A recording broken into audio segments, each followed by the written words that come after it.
아나운서 이윤정이었습니다. KBS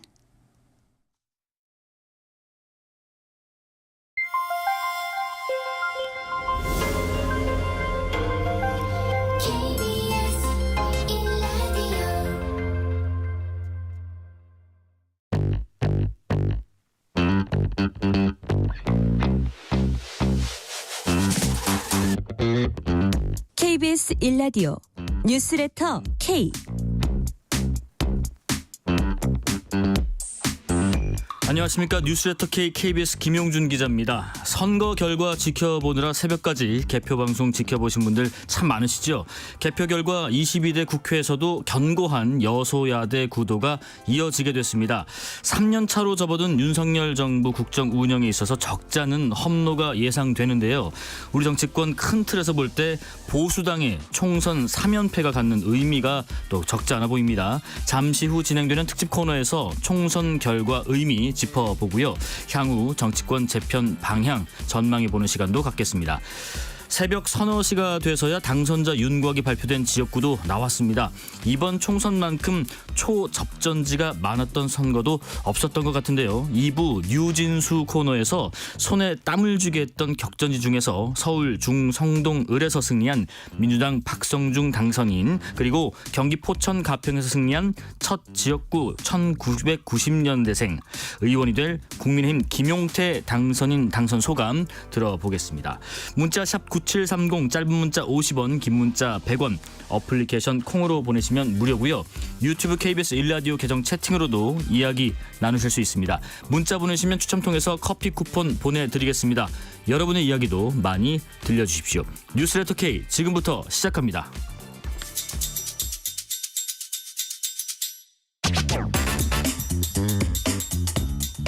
이번 총선 결과 더불어민주당과 더불어민주연합 175석, 국민의힘과 국민의미래 108석, 조국혁신당이 12석 등을 차지했습니다. 여당은 개헌 저지선을 지켰지만 또다시 여소야대 국면을 맞게 됐습니다. 여소야대 정국이 윤석열 대통령 임기 내내 이어지게 돼서 앞으로 국정 운영에 가시밭길도 예상됩니다. 오늘 뉴스레터 K 1부에서는 특집으로 이번 총선 결과 짚어보고 총선 이후 정계 개편 방향에 대해서도 전망해 보겠습니다.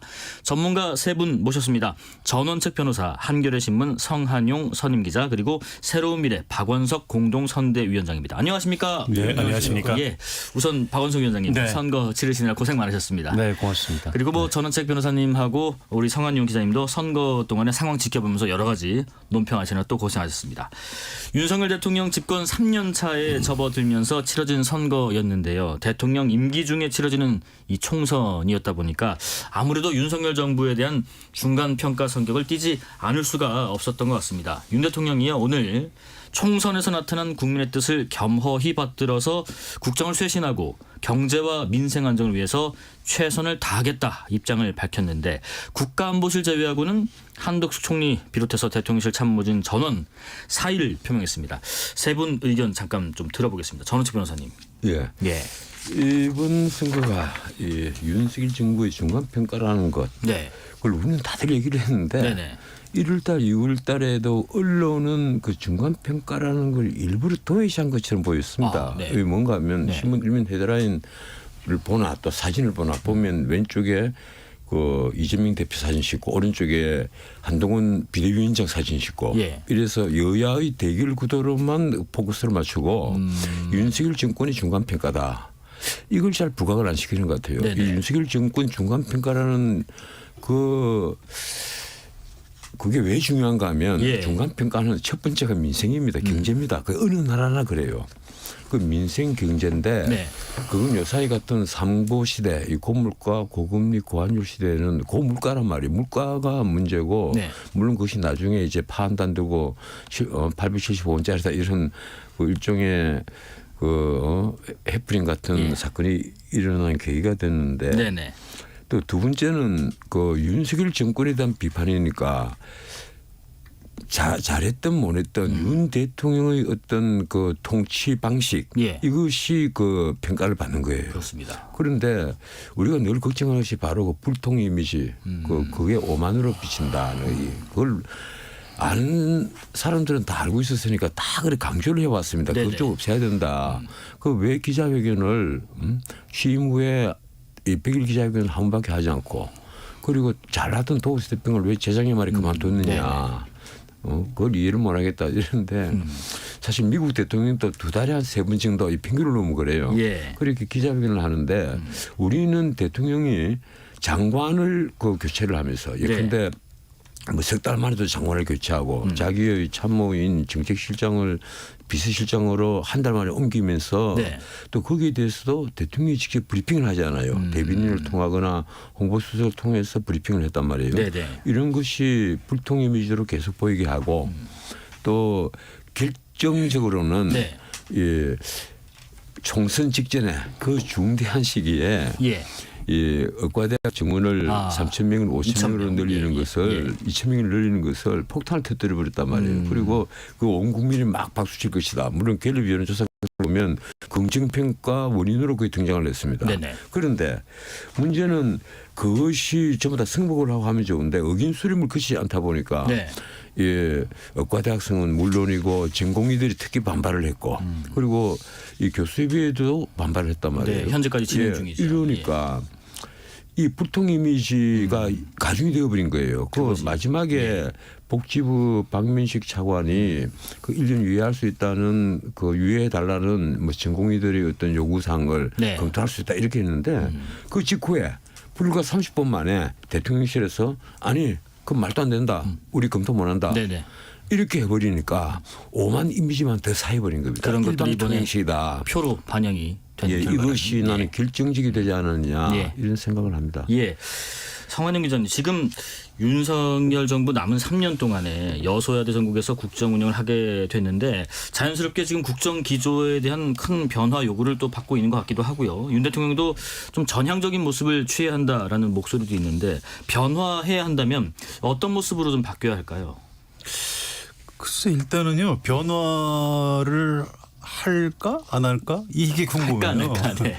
어제 밤에 예. 한 6명 정도 이게 정치 분야 쪽 주로 언론계에 있는 사람들끼리 토론을 했는데 6명이 네. 4대 2로 갈리더라고요. 어떻게 갈렸나요? 4명은 예.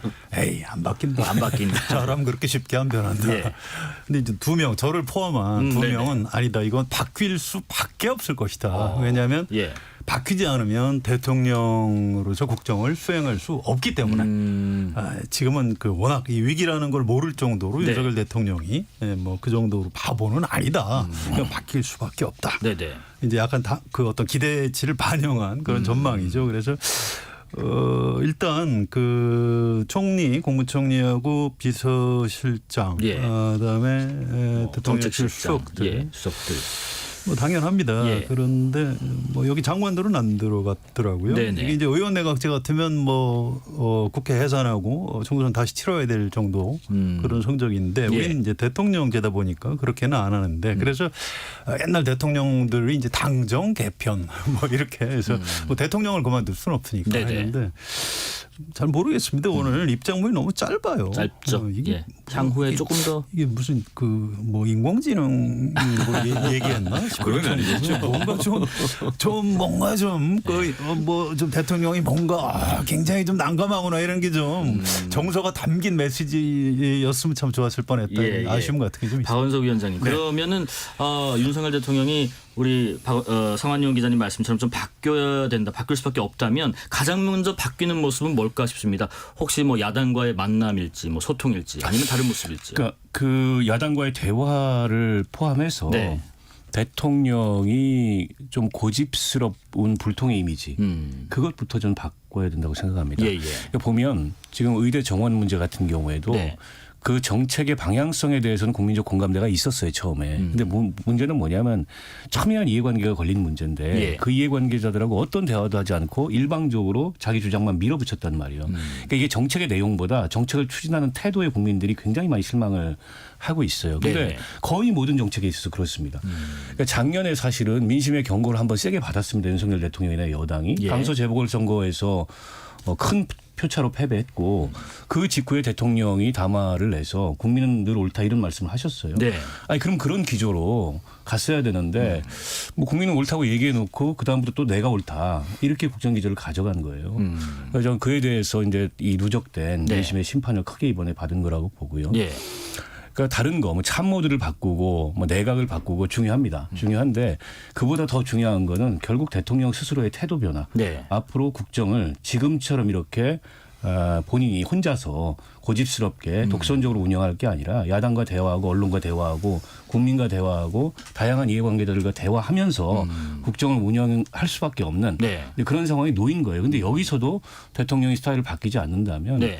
저는 민심의 심판 훨씬 냉엄해질 거라고 봅니다. 예, 성원희 기자님. 좀 걱정이요. 예. 이분이 이제 워낙 그 이 책임감이 강하신 분이라 아니 뭐 참모들이 뭘 잘못했냐 내 책임이지.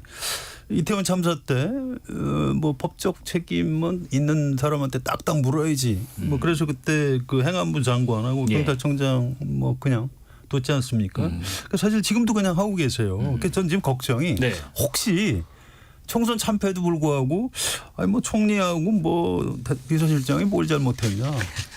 아 그냥 내 책임이다. 이렇게 하고 그냥 넘어가지는 않을까라는 굉장히 좀 걱정스러움이 우리요. 있습니다. 정혁준 변호사님, 그러면 이런 건 어떨까 싶습니다. 기존에 이제 윤석열 정부에서 추진하고 있었던 정책들, 가령 뭐 3대 개혁이랄지, 뭐 금투세 폐지랄지, 아니면 뭐 노란봉투법 거부권 행사했던 내용들이랄지, 이런 부분에 있어서도 야권에서는 재추진을 하고 또 반대로 정부에서는 이 추진하고자 했던 정책들에 좀 양보하는 모양새를 취할 수 있을까? 어떨까요? 아니 그래서 지금 9개 그 거부권을 행사 문제 예. 뭐 그중에서 지금 사실은 그 뭐 양곡관리법이라든가 네. 뭐 간호사법이라든가 이런 법 같은 것은요. 이 대통령이 거부권을 행사할 명분이 있었어요. 예. 가령 이게 잘못하면 국가 예산으로도 감당이 안 되는 그리고 정말 농민을 그 위하는 그런 문제가 아니다라든지 그리고 간호사법 같은 경우는 네. 각 직업별로 뭐 간호조무사들이라든가 의사들이라든가 이런 그 같은 의료단체들과 전혀 협의가 안 된 상태에서 네. 일방적으로 간호사들만 박수를 치는 이 법안을 그냥 밀어붙일 수는 없지 않느냐 하는 명분이 있었단 말이에요. 예. 그런데 지금 문제되는 것은 이른바 김건희 여사 특검법 안 같은 겁니다. 그걸 대통령이 거부권 행사를 했을 때는 사실은 우리 보수 쪽에서도 총선을 지나고 나서 네. 이 총선에 이용을 당하면 안 되니까 그리고 특검은 원래 예간에 합의를 하는 것을 원칙으로 하지 않느냐. 그렇습니다. 총선 지나고 나서 하는 것으로 좀 생각을 바꾸자. 그리고 얘가 좀 바꾸면 되지 않겠느냐 이런 제안을 했고 일부 보수 언론 사설에도 그 문제가 실렸습니다. 예. 그런데 그게 그냥 일방적으로 이제 거부권 행사했거든요. 그런데 저는 이렇게 생각을 해요. 기본적으로 예. 이 모든 그 원인이 어디에 있는가를 가만히 살펴보면 대통령을 보좌를 하는 대통령실에 있는 비서들 흔히 그걸 신문에서는 참모라고 얘기를 하는데 이 대통령실에서 대통령의 참모는 장관들입니다. 예. 장관들이고 미니스터 장관들이고 이게 대통령실에 있는 사람은 세크터리 비서들이란 말이에요. 예. 비서들은 입이 없어야 됩니다. 기본적으로 입이 없어야 돼요. 눈과 귀만 있어야 됩니다. 그래서 자기들이 각종 그 의견을 수렴을 하고 해서 대통령에게 판단의 자료를 제공을 해야 되는 게 바로 그 비서 역할입니다. 네네. 그런데 우리 비서들은 이번에 좀 오바를 했어요. 내가 가만히 지켜보면 지난 2년 동안 비서들은 예. 일단 정무적인 판단은 전혀 하지 않은 채 자기들이 어떤 결론을 내서 대통령에게 서서 올렸고 대통령은 그걸 그대로 발표를 하고 그렇게 되지 않은가. 그렇게 된 게 아니냐. 네네. 그렇게 돼서 오류를 수정을 할 어떤 계기도 여유도 찾지를 못했단 말이에요. 예. 저는 그래서 이번에 대통령실은 정말 완전히 개편해야 된다. 네. 이 대통령실은 그리고 이게 정책실 같으면 이번에 이제 뭐 성태윤 실장이 온 지가 얼마 안 됐습니다만 네네. 그분은 경제학자예요. 그런데 정책실은 경제학자가 맞지만은 가령 외교 안보실 국가안보실 같으면요. 국가안보실 같은 경우에는 외교 담당자보다는 안보 담당자가 원래 있어야 되는 게 원칙입니다. 그게. 네네. 네. 그런데 지금까지 보면 외교 담당자들이 계속 있었단 말이에요. 뭐 이런 걸 비롯해서 나는 대통령실에 왜 저렇게 정무적 판단도 제대로 못하는 사람들만 고루고루 다 갖다 놓았는지 내가 너무 폄하하는 것 같아서 그렇습니다만 우리 지켜보는 입장에서는 늘 조마조마해 왔는데 예. 역시 이번에 의정 갈등의 원인이 된 의대 그 2,000명 증원하는 문제 네네. 이것도 누군가 이 의견 수렴 다 했습니다. 그 서울인 거예요. 그런데 막상 과대학에 그 있는 교수들 그리고 전공의들은 누구 의견을 수렴했느냐 그걸 되묻는단 말이에요. 이런 일이 왜 나오는 겁니까? 누군가 한쪽은 거짓말을 하고 있는 거예요. 네. 그래서 앞으로 대통령을 보좌하는 대통령실만은 정말 완전히 개편을 해야 된다.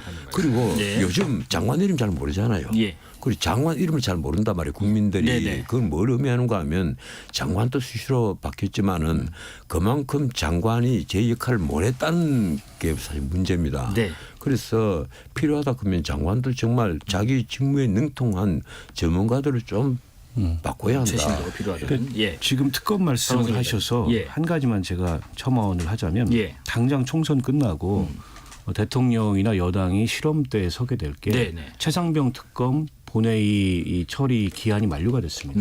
본회의 회부되게 돼 있어요. 예. 그 원래 4월 1일인가 그런데 지금 총선 때문에 총선 뒤로 밀어놨거든요. 그러니까 21대 국회에서 처리를 하는 겁니다. 예. 이거 어떡할 거냐는 거예요. 근데 이번에 이렇게 민심이 악화되는데 이종섭 전 장관을 호주 대사로 발령냈던 게 그리고 20일 만에 결국엔 그만둔 게 네. 이게 이제 정권 심판론에 불을 붙이는 하나의 도화선이 됐단 말이에요. 연관된 문제예요. 네네. 그러면 지금 여당 입장에서 특히 이제 여당 같은 경우에는 좀 중진들이 많이 이번에 복귀를 했잖아요. 나경원 의원도 그렇고 안철수 의원도 다시 살아왔고 예. 이분들은 국정기조의 변화를 요구하고 있어요. 그러면 여당이 또 저거 그냥 야당 일방 처리하라 그러고 대통령한테 거부권 제의하고 이럴 거냐. 총선에서 이렇게 냉엄한 민심의 평가를 받아들였는데. 예. 근데 지금 윤석열 정부의 지난 2년간 국정 운영 중에 대통령이 대통령 직계 유지와 관련해서 쟁점이 될 만한 잘못을 저지른 것 중에 하나가 네. 이 최상병 사건과 관련된 수사 외압이거든요. 저거는 커지면 굉장히 커질 수가 있어요. 네네. 이게 대통령한테 칼끝이 곧바로 가는 그런 특검인데 네. 이 문제를 당장에 어떻게 할 거냐. 또 거부권 정국으로 갈 거냐.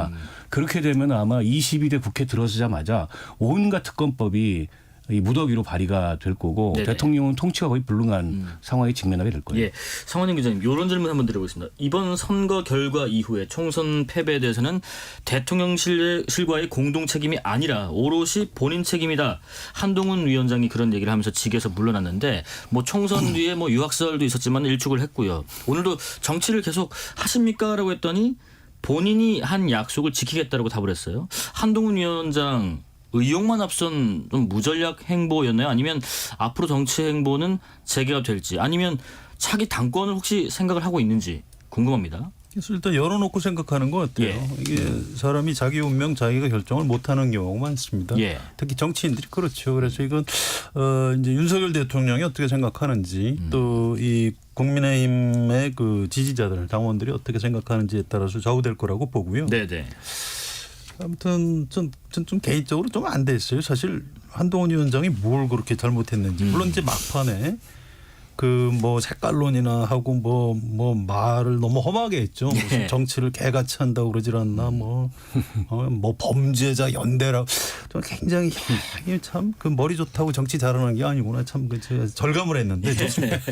뭐 그런 건 좋은데 그래서 사실은 크게 뭐 그렇게 잘못한 게 아니고 윤석열 대통령이 잘못한 걸 한동훈 위원장이 지금 책임을 지고 지금 일단 그만둔 겁니다. 네네. 그래서 그런 걸 그 국민의힘 의원들도 알거든요. 네. 그 오늘 기자들이 많이 그 물어봤어요. 예. 국민의힘 의원들한테. 그런데 똑같이 다 그렇게 얘기합니다. 이게 사실 윤석열 대통령이 잘못인데 한동훈 위원장을 여기서 우리가 버리기에는 조금 그 미안하지 않냐. 뭐 네. 이런 얘기들을 하는 걸 봐서 좀 여지가 남아 있는 건 아닌가. 한동훈 위원장이 이번에 선거 이끌었던 전략들 또 행보들 전원책 변호사님은 어떻게 평가하세요? 한동훈 위원장이 전략이 있었습니까? 예. 내가 보기에는 한동훈 위원장의 가장 큰 문제가 이 총선 같은 이 대형 선거를 치를 정도의 전략이 없었다. 전략이 부재했다. 네. 무슨 말인가 하면 한동훈 위원장은 이 정치 신인입니다. 예. 그래서 저는 이 작년 12월 말에 비대위원장으로 온다고 할 때 내가 다른 방송에서 그런 얘기를 했어요. 자칫 잘못하면 선거 90% 폭망한다 이랬더니만 뭐 댓글에 나한테 대한 욕들이 엄청나게 쏟아졌습니다. 그런데 내가 걱정을 한 것은 한동훈 위원장을 공격하기 위해서가 아니라 보수가 가지고 있는 몇 안 되는 자산 아직 때가 묻지 않는 차기 주자의 자산을 이것 때문에 다친다. 네. 그 실제나 그걸 걱정을 했고 그 말씀을 방송에서 드린 건데 아마 오해가 있었던 것 같아요. 네. 문제는 그렇습니다.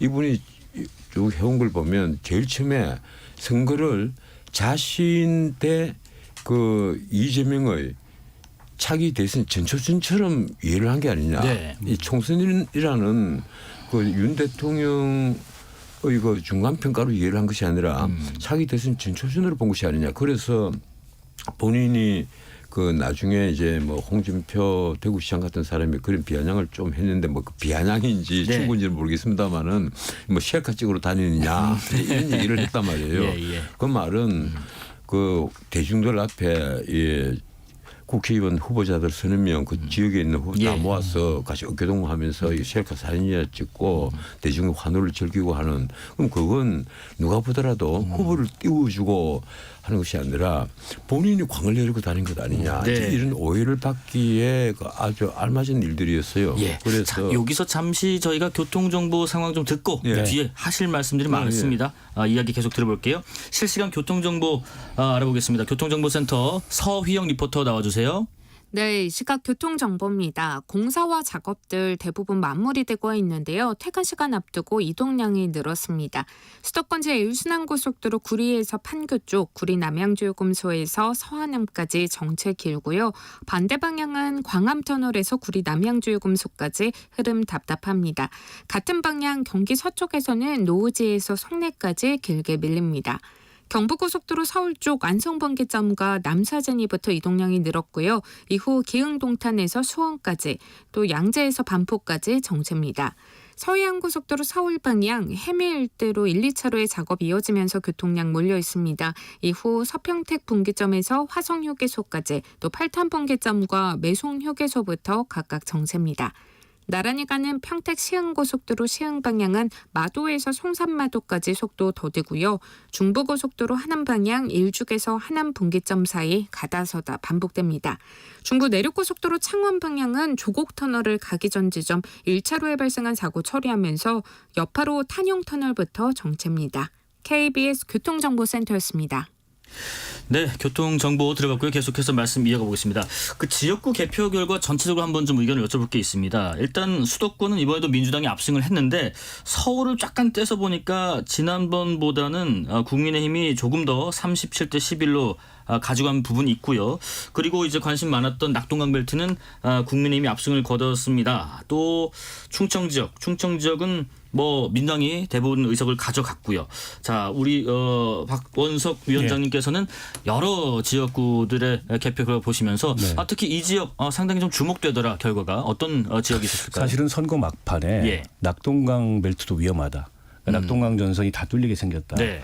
근데 이런 국민의힘 내부 진단까지 나왔고 비상이 걸렸던 게 네네. 사실이에요.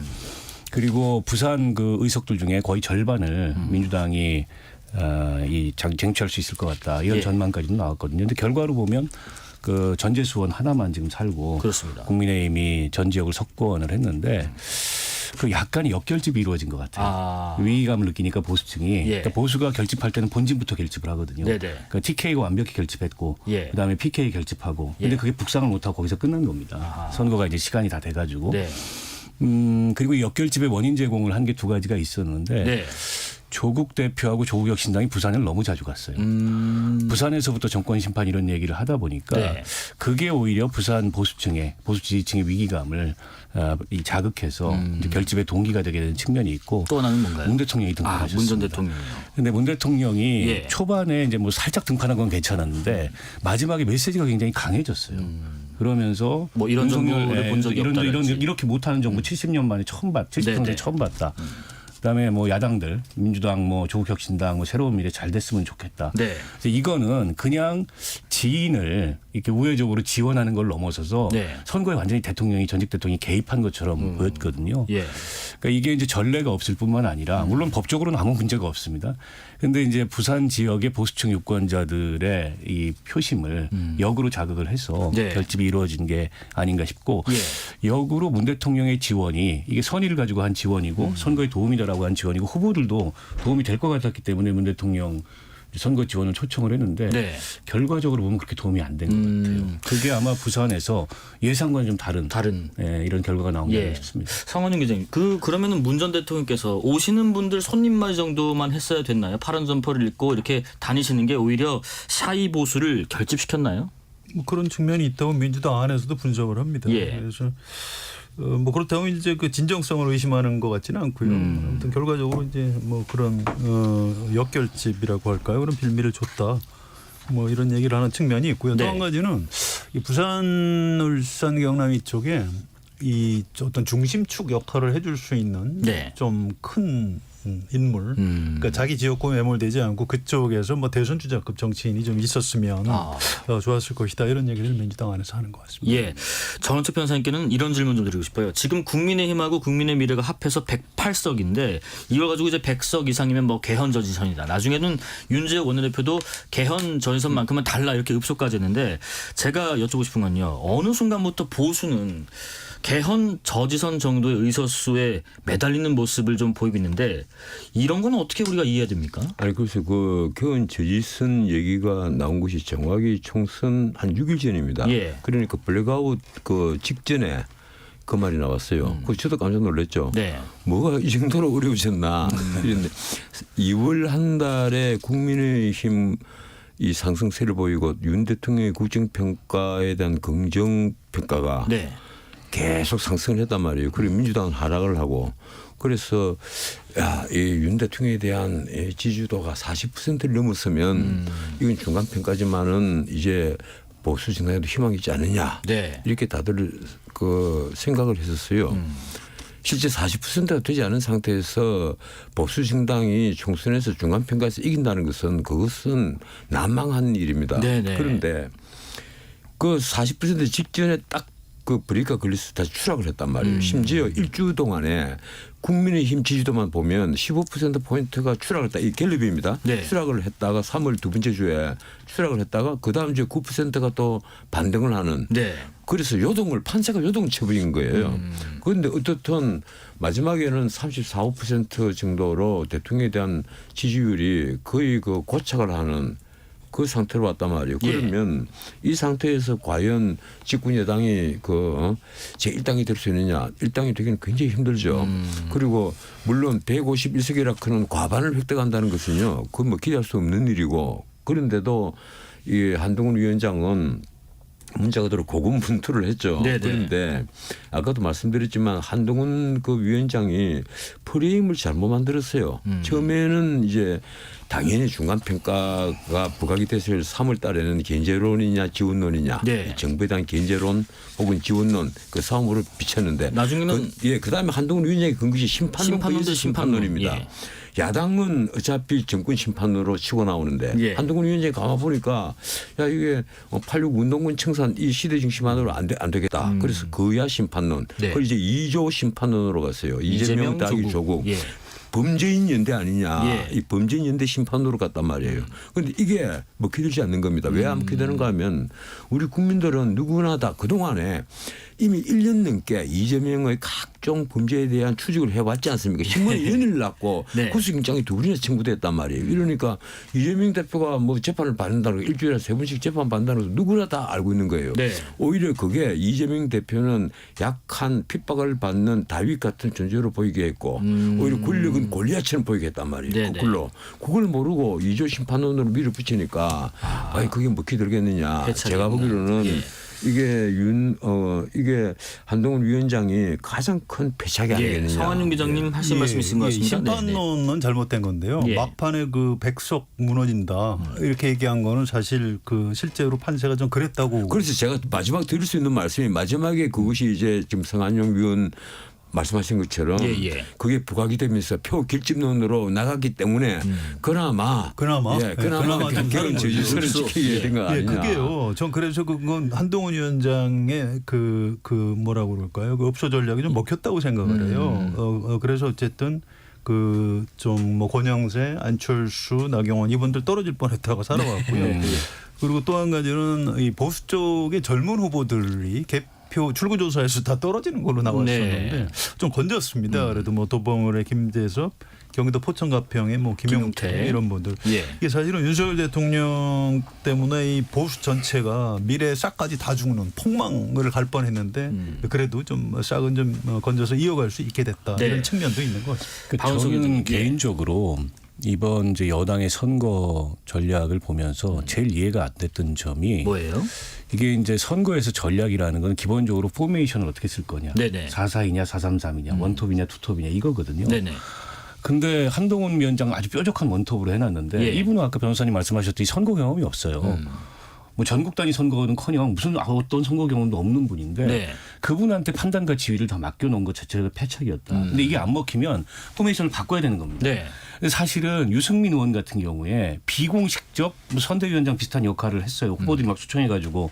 근데 그때 유승민 의원을 투입하기엔 이미 늦은 데다가 당의 공식성이 뒷받침이 안 되니까 개인적으로 다니는 것 뿐이었어요. 네네.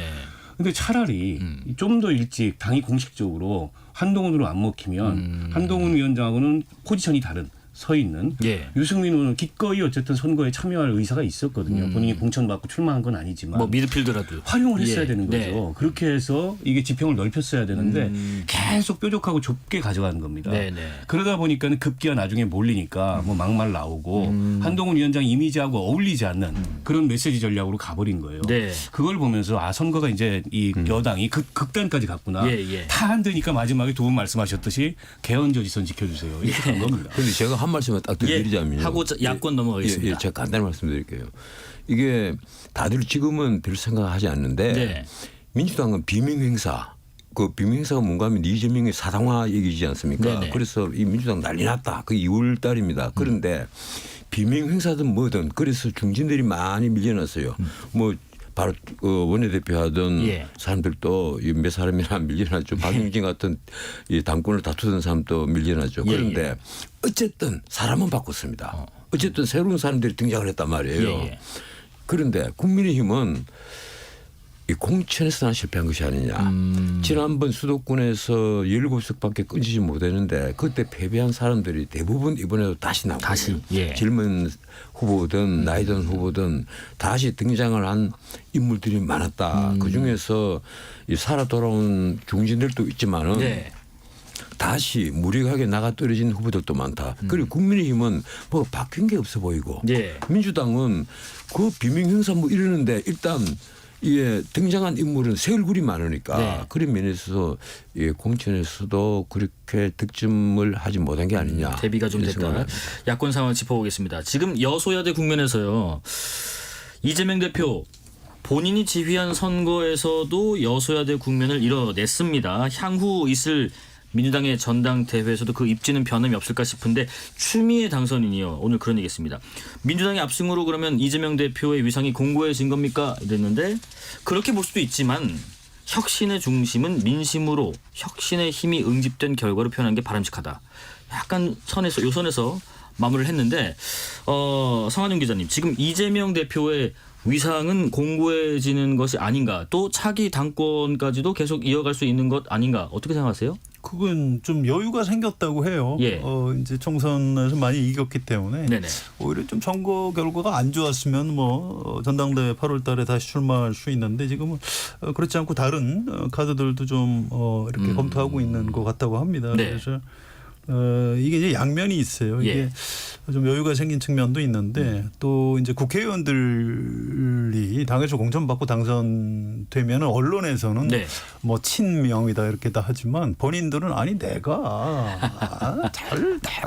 내가 괜찮으니까 공천도 주고 내가 당선이 된 거지 이렇게 생각을 해요. 친명 그래서 때문만 됐겠어. 네. 또 앞으로 4년 뒤에 공천을 받게 돼 있습니다. 그래서 이 총선 끝나면은 좀 예. 당내 분위기가 뭐 좀 이렇게 달라질 수도 있어요. 그래서 뭐 이게 다 뭐 이재명 사당화가 완성됐다 꼭 그렇게 볼 일은 아닌 것 같습니다. 그런데 지금 이번에 12석을 차지하게 된 조국혁신당의 조국 대표가 있다 보니까 이재명 대표와 조국 대표는 그럼 어떤 관계 정립일까? 협력자인가? 경쟁자인가?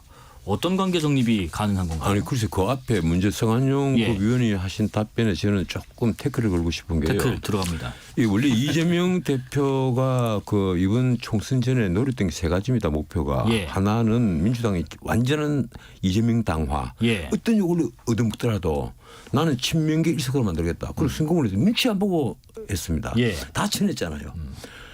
심지어 자기와 경쟁자들은 현역 평가 합의 10%에 다 몰아넣어가지고 감산 30%를 받도록 해버리고 네. 이래서 아주 노골적으로 쳐냈단 말이에요. 그리고 지금은 그게 이제 성공을 해버린 셈이 돼버렸단 말이에요. 네. 지금 민주당은 문자 그대로 이재명 당이 됐습니다. 이러니까 이 작년에 그 올 8월달에 있을 전당대회를 대비해서 전당대회 룰까지 바꿔놨잖아요. 예, 예. 이 권리당원이 가지고 있는 표의 능력을 새로 하는 그런 그 이 당원까지 바꾸는데 네. 자 지금 그러면 다시 출마할 거냐 안 할 거냐.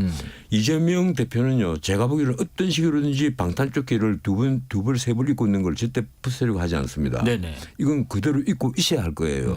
그래서 다음 대선 이 스타트 할 때까지 예. 본인이 감옥 가는 일은 없도록 하겠다. 지금 이거란 말이에요. 네네. 그런데 과연 이것이 성공할 것이냐.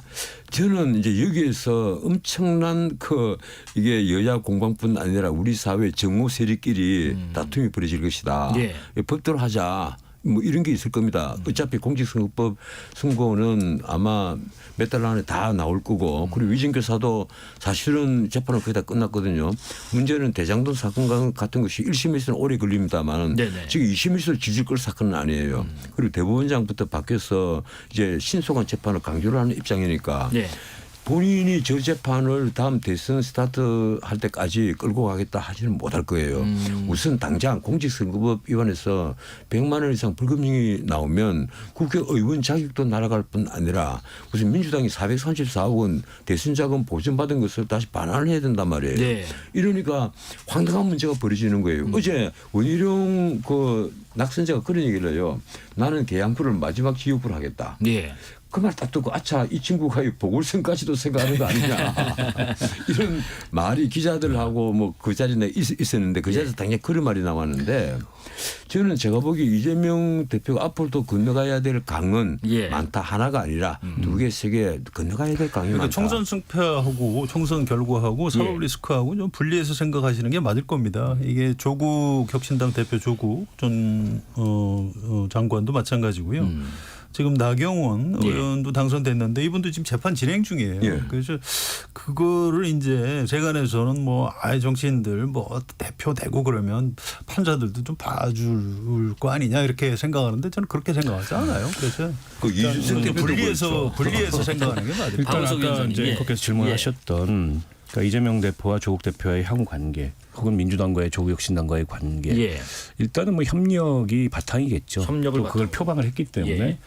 그리고 조국혁신당은 이제 정당으로서 독자적인 정당으로서 기반이 아직 갖춰진 정당은 아니에요. 선거에 네. 성과는 냈지만 시간이 좀 걸릴 거고 중요한 변수가 조국 대표의 거취입니다. 오늘 대법원에 이제 재판부가 배당이 됐는데 네.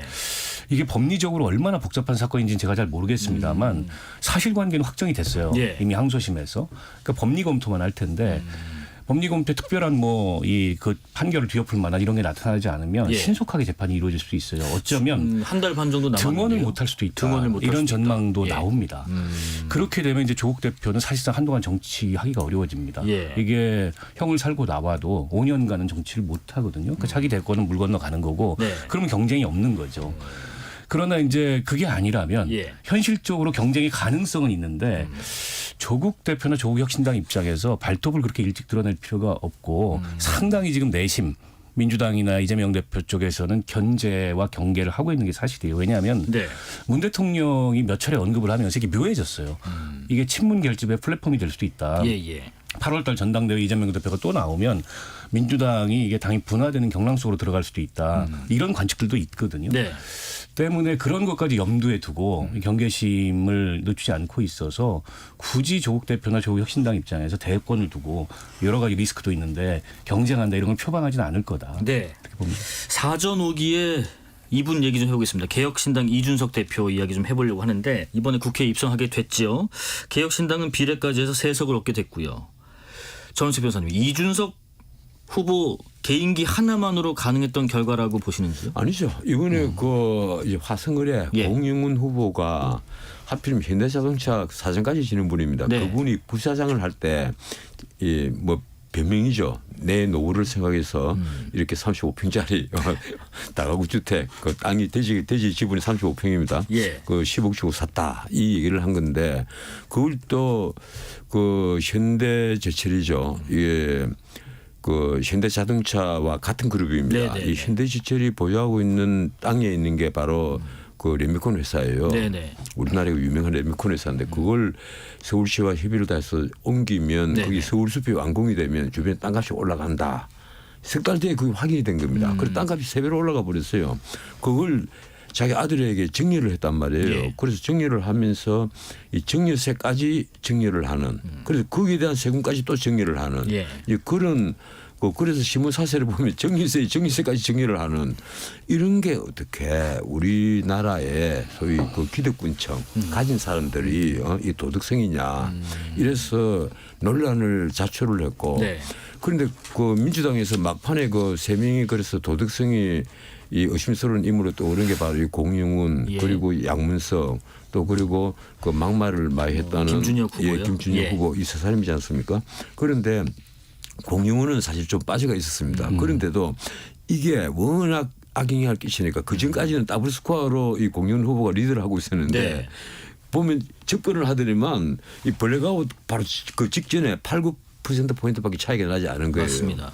그런데 이제 예. 개표를 딱 하니까 이게 완전히 바뀔 수 바뀌어버렸죠. 있었다. 예. 이게 총선 민심을 굉장히 잘 읽을 수 있는 선거구였다고 생각해요. 이 지역구가요. 네, 왜 예. 그러냐면 예. 이번 총선 민심의 핵심이 민주당 지지일까요?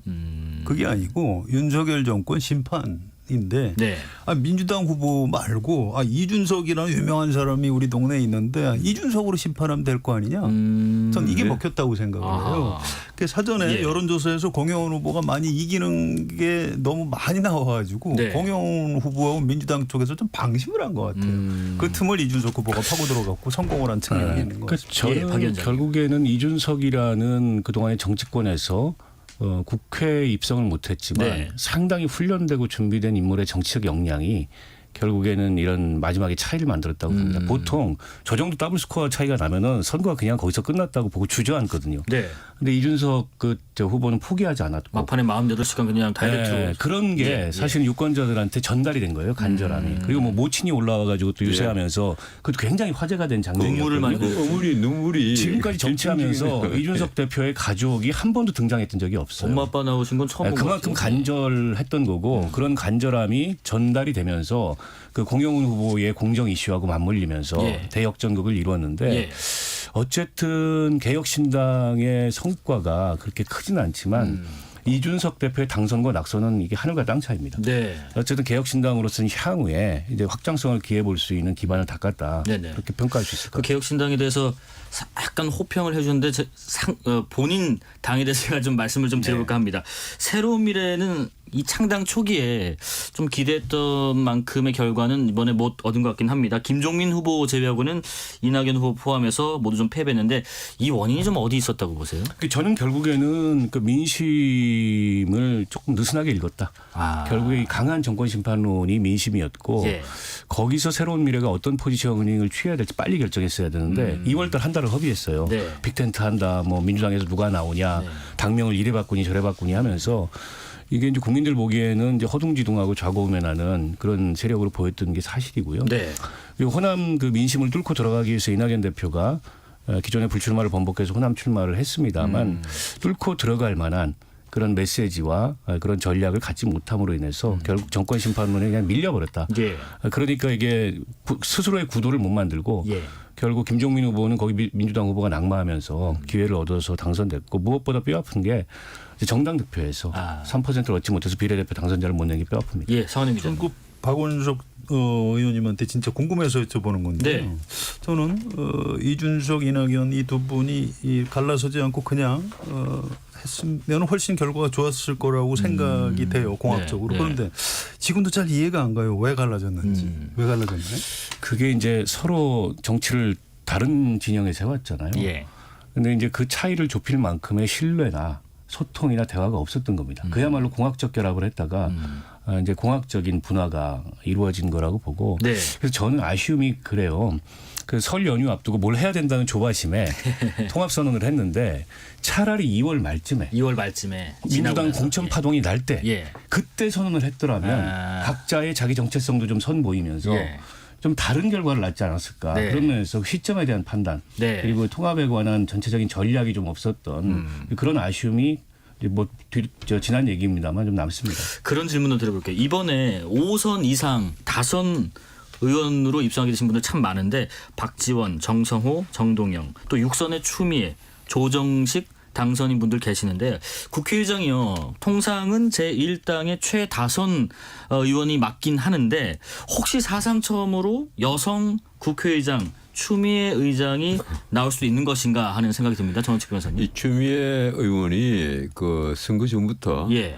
이 그 한국 최초로 여성 국회의장을 그 하고 싶다는 뜻을 아주 강력하게 피력을 했죠. 기자들한테 네네. 문 내놓고 얘기를 했으니까. 네.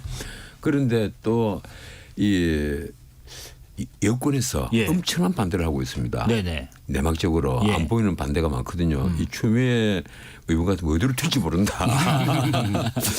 국회의장은 이 중간자 입장에서 원래 당직까지 이탈하지 않습니까? 그래서 조정도 하고 타협을 하고 뭐 시키고 하는 그 국회의장의 권능인데 예. 근데 그게 아니라 한쪽에 갱도돼서 어디로 튈지 모르겠다.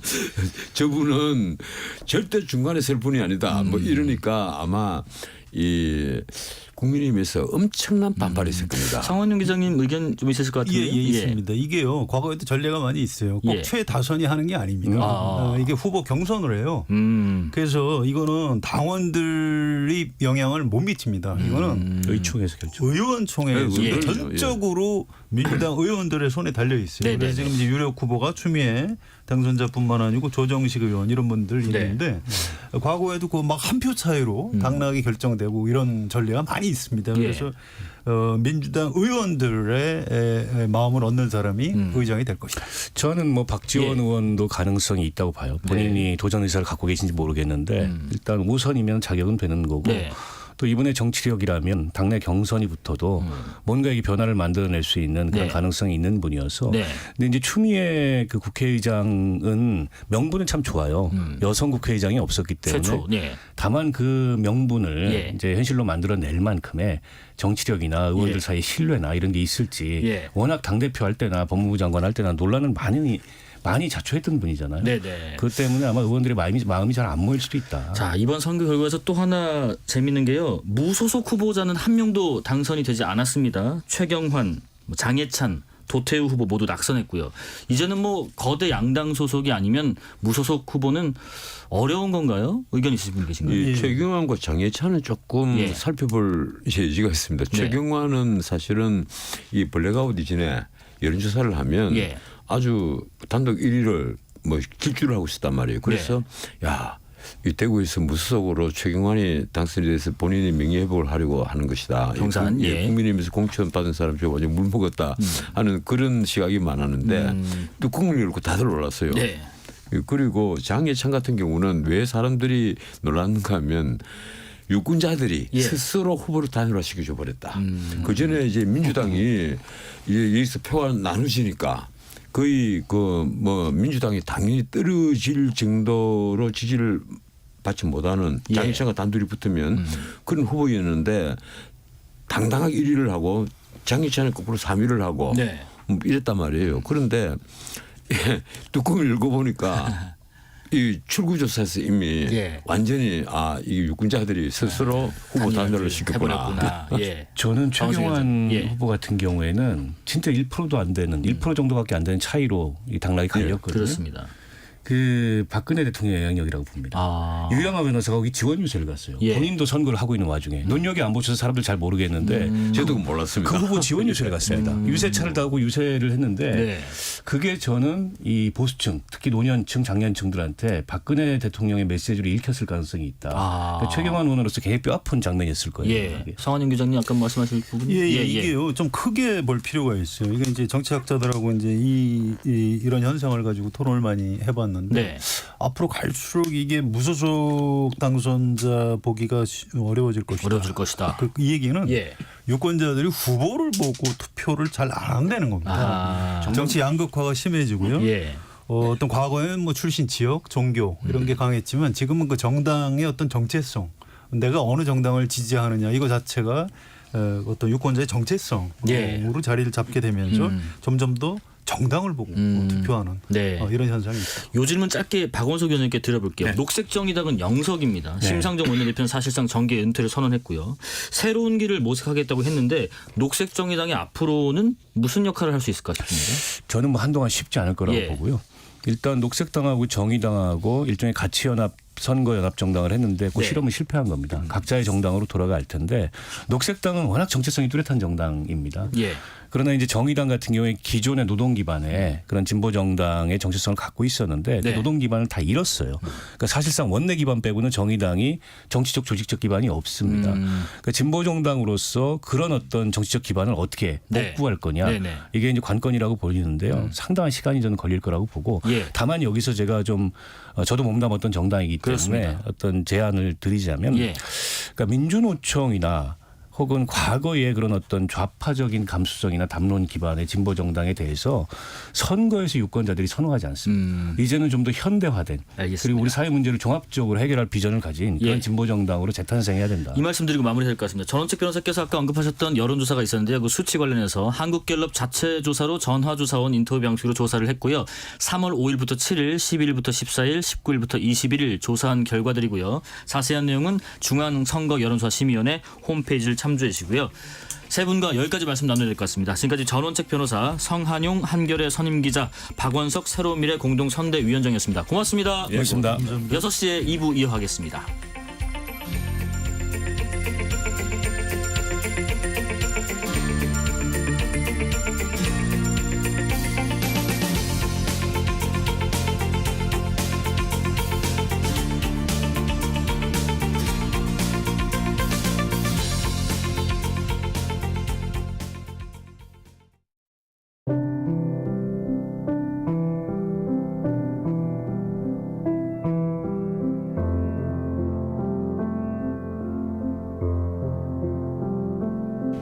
KBS 라디오 연중기획 희망충전 대한민국 581번째 이야기. 안녕하세요. 아나운서 유지원입니다. 오늘도 선우는 아무도 없는 집에 들어섭니다. 2년 전 새벽, 갑작스레 응급차에 실려 병원으로 간 엄마. 그렇게 엄만 입원 후 얼마 지나지 않아 세상을 떠났습니다. 태어날 때부터 아빠의 얼굴도 모른 채 엄마와 둘이 살아온 선우에겐 너무도 큰 충격이었는데요. 엄마를 보내고 선우에게 찾아온 우울증과 심각한 수면장애. 하루 한 끼로 버티는 부실한 식사는 선우의 건강을 점점 위태롭게만 합니다. 도움을 청할 곳도 마음을 기댈 곳도 없이 세상에 홀로 서 있는 15살의 선우. 선우가 시련을 극복하고 용기를 되찾을 수 있도록 여러분이 두 손을 꼭 잡아주세요.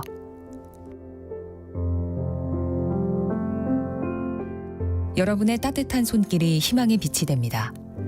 ARS 060-700-1580 060-700-1580 한 통화 3,000원으로 희망을 선물해 주세요. KBS 라디오 연중기획 희망충전 대한민국은 초록우산 어린이재단, 인탑스 주식회사, 그리고 청취자 여러분과 함께합니다. ARS 060-700-1580 한 통화 3,000원입니다.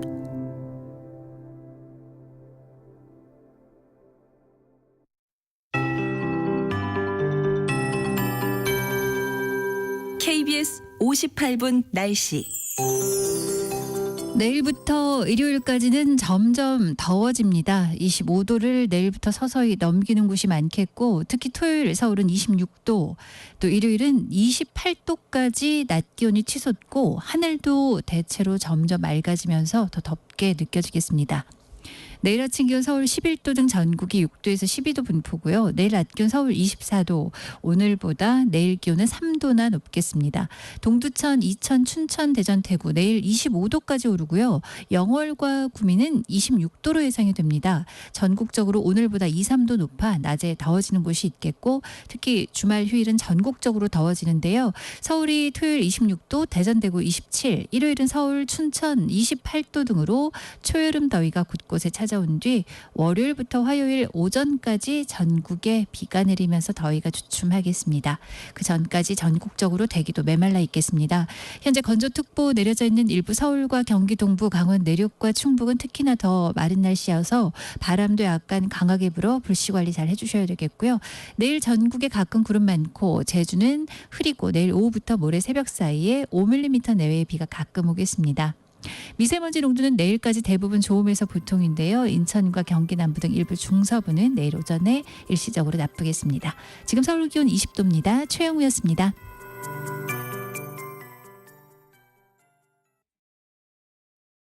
정성을 다하는 국민의 방송 KBS가 6시를 알려드립니다. AM 711kHz, FM 97.3MHz, KBS 1라디오입니다. HLKA.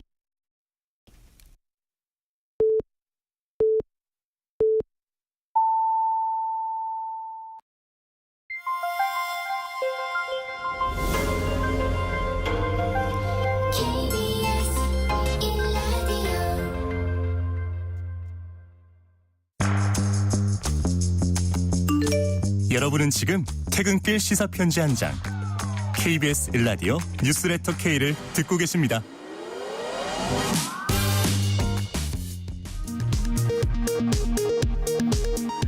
이 시각 라디오 정보센터 뉴스입니다. 총선에서 범야권이 압승을 거둔 것과 관련해 윤석열 대통령이 국민의 뜻을 겸허히 받들어 국정을 쇄신하겠다고 밝혔습니다.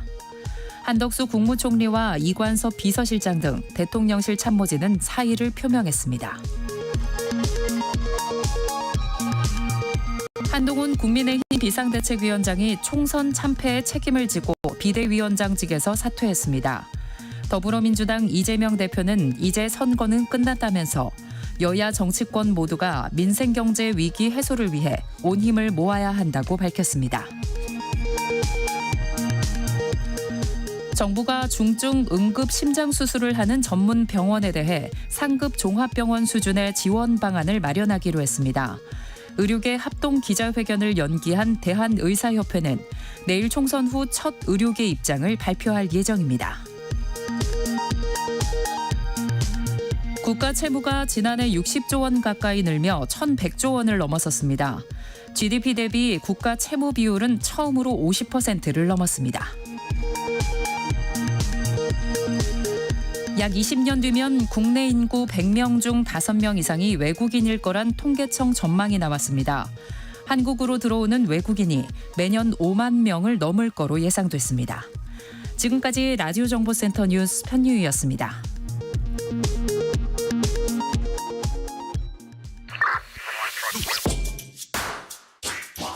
뉴스의 진수를 보여주는 인터뷰, 뉴진수.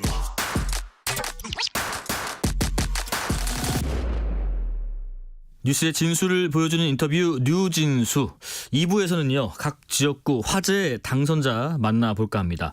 먼저 서울 중성동 을 지역인데요. 민주당 박성준 후보와 국민의힘 이혜훈 후보가 맞붙었었는데요.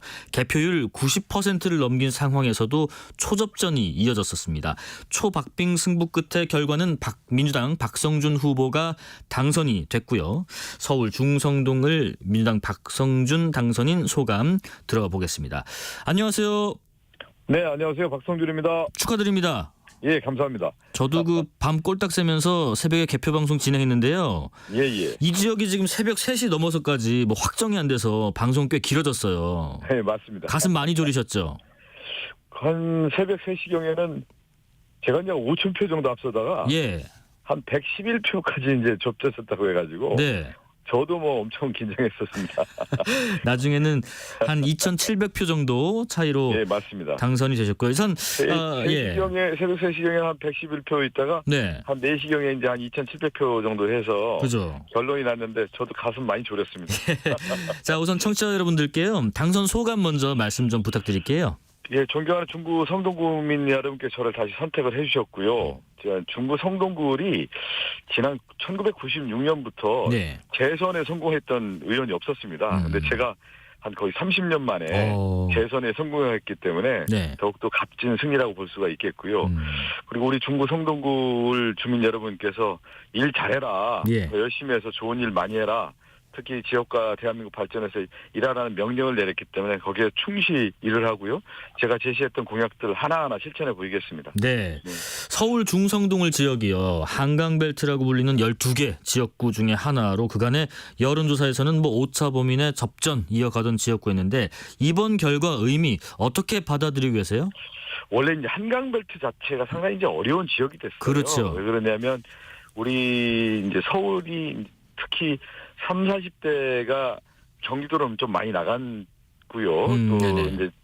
또 이제 부유층이라고 할까요? 네. 유권자층들 자체가 상당히 부동산이라든가 이 경제 이슈, 특히 이제 이익 투표에 매우 민감한 층들이 됐습니다. 네. 거기에 따라서 이제 맞춤형 공약이라든가 정치의 행태들을 이제 보여줘야만 이제 소구력이 있는 건데, 네네. 이 한강벨트가 그만큼 상당히 이제 어려운 지역이 됐고, 그것은 이제 여실히 이제 드러났다고 볼 수가 있을 것 같고요. 네. 앞으로도 그렇고, 이제 다가올 뭐 지방선거라든가 대선에 있어서도 한강벨트가 주요 정치에 있어서의 바로미터가 계속될 것 같습니다. 예. 당선 확정되시고 나서 오늘 지역구 주민분들 인사드리고 만나셨죠? 예, 만났습니다. 예, 지역 주민들 뭐라고 하세요? 왜 후보님을 택했다고 하세요? 그 얘기를 똑같이 하시더라고요. 밤 새웠다는 거예요. 밤 새고. 예. 가슴 졸이고 뭐 엄청 힘들었다는 겁니다. 네. 그래서 조마조마하다가 봤는데 그래도 저를 이제 선택해준 이유 중에 하나가 이번에 이제 선거의 성격이 있지 않습니까? 예. 우리가 얘기하는 그 이번 선거가 어떤 의미냐. 결국 이제 심판 선거였거든요. 윤석열 정권 2년 지나고 이제 3년 지났는데 제가 이제 현장에서도 그렇고 유권자분들 만날 때도 윤석열 정권 경고해야 된다. 특히 이 무능하고 네. 좀 무책임하다는 거예요. 다들 그렇게 얘기를 많이 했어요. 그래서 이걸 바로잡는 데 역할을 좀 하는데 네. 박성준이 그래도 이제 민주당의 대변인 역할을 하고 예. 올바른 소리 하고 제대로 된 정치했기 때문에 한 번 더 기회를 줘서 윤석열 정권 좀 바로잡았으면 좋겠다. 이런 말씀을 많이 하셨습니다. 네. 유성환님 저도 새벽 4시까지 선거방송 봤습니다. 출근 후 지금까지 너무 졸리네요. 원하는 분 당선돼서 기쁩니다 하시고요. 예. 당선인님 그 지금 상대 후보였던 이해훈 후보 정말 치열한 경쟁 펼치셨는데 이해훈 후보께도 한 말씀 하신다면요? 참 뭐 상당히 이제 감사드려요. 왜 그러냐면 예. 보통 이제 선거를 하다 보면 그 네거티브도 할 수 있고 막 그런데 뭐 소송하기도 하고요. 이해훈 후보님은 그래도 딱 오셔서 저 이제 중구 성동구 우리 이제 다른 서초에서 정치를 하시지 않았습니까? 네. 그러다가 이 지역에 왔는데 그래도 저하고도 또 인연이 있어요. 제가 이제 앵커할 때 패널로 활동했던 분이고 그래서 예. 서로 잘 아는 분인데 깨끗하게 정말 네거티브 안 하고 페어플레이. 비전으로 페어플레이를 해가지고 저도 이제 정말 감사드리고 또 선배 정치인이기 때문에 거기에 따른 제가 예의를 다 했습니다. 선의의 경쟁 잘 했습니다. 네. 예, 감사드립니다. 총선 과정에서요. 지금 뭐 후보님, 당선인님과 또 후보님 모두 서울 중성동을의 지역 개발 이슈에 주목을 많이 하셨는데 이 재개발, 재건축 관련 내용도 많이 약속하셨고요. 공약 이행 관련해서도 이제 본격적으로 준비도 하셔야겠는데 구체적인 계획 좀 설명 드려보겠습니다. 특히 이제 저희 지역 같은 경우가 재개발 재건축 이슈가 있는데 네. 중구가 이제 상업 지역인데 중구나 이 성동구를 둘러싼 곳이 이제 남산입니다. 남산 고도 제한이라고 하는 이제 규제가 있어요. 그래서 그동안에 이 규제 때문에 상당히 지역민들의 재개발 재건축에 어려움이 있었는데 네. 이것을 지속적으로 이제 완화를 해서 지역민들이 원할 수 있는 그런 재개발 재건축이 될 수 있도록 지속적으로 좀 노력하겠고요. 네. 또 하나는 이제 재개발 재건축과 관련해서 이 사업성을 높이고 또 이제 원주민 부담을 줄여주기 위해서 제가 이번에 공약 내세운 것 중에 하나가 이제 재건축 초과이익 환수율을 좀 낮추겠다는 겁니다. 네네. 초과이익 환수가 높다 보니까 실질적으로 이제 그 추진되기가 좀 어려운 점들이 있었거든요. 그렇죠. 이런 것을 이제 제도 정비를 좀 하면서 특히 사업 속도를 높이기 위해서 지자체, 뭐 서울시라든가 우리 지방자치단체 저도 그렇고 지속적으로 좀 노력하고 관련 법률도 좀 잘 정비해서 추진하려고 하고 있습니다. 예. 이번 총선 결과 전반적인 분석 잠깐 여쭤보면요. 일단은 뭐 네. 의석수 더불어민주당과 민주연합이 175석으로 제1당 차지하게 됐고, 하지만 서울 지역에서는 또 뭐 동작을, 용산, 도봉갑, 마포 같은 경우에서는 국민의힘 후보가 당선되기도 했습니다. 전체적으로 봤을 때, 또 총괄적으로 봤을 때 이번 총선 결과 어떤 의미로 받아들이고 계세요? 이건 이제 총선은 예. 결국은 이제 딱 결과가 나오지 않습니까? 예. 어떤 결과냐.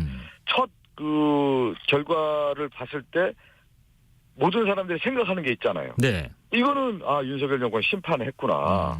경고했구나. 네. 준엄한 국민의 경고이구나라고 하는 부분을 저는 윤석열 정권이 받아들여야 된다고 봅니다. 이 경고를 여기서 제대로 안 받아들고 넘어간다고 하면 더 큰 좋지 않은 일이 생길 수 있는 거기 때문에 네네. 여기서 수정하고 교정하고 바꿔가면서 제대로 된 정치를 좀 해줬으면 좋겠고요. 그렇게 네. 하기 위해서는 결국 이제 의회 정치 아니겠습니까? 윤석열 정권도 그렇고 국민의힘도 그렇고 의회 내에서 어떤 정치적인 역할들에 대해서 충분히 하고 네. 더 나아가서 국민들이 바라는 게 무엇인지를 받아들여서 정치를 이어가지 않는다고 하면 더 큰 경고가 이어질 거라고 봅니다. 네. 예. 지금 민주당 이번에 현역 교체율이 42.5%라고 하더라고요. 약간 절반에 네네네. 조금 못 미치긴 한데 예. 이런 우려가 일부 있습니다. 친명 성향으로 분류되는 초선 의원들이 또 다수를 차지하게 되고 차후에 치러지는 이 전당대회를 계기로 당내 갈등이 또 불거지면 어쩌나 이런 전망도 나오는데 앞으로 당내 상황에 대해서 예측을 하신다면요? 그거는 잘못된 해석일 수 있어요. 예. 왜 그러냐면 민당 자체가 이제 42.5%의 교체율이라고 하지만 네. 이번 선거에서 민주당이 혁신 공천을 한 거거든요. 네네. 그러면서 더 나은 미래를 가기 위한 좋은 인물들을 영입하고 거기에 따른 교체들이 이루어졌기 때문에 네. 단일 대우로서 민주당이 나갈 수 있는 기틀을 오히려 마련했다.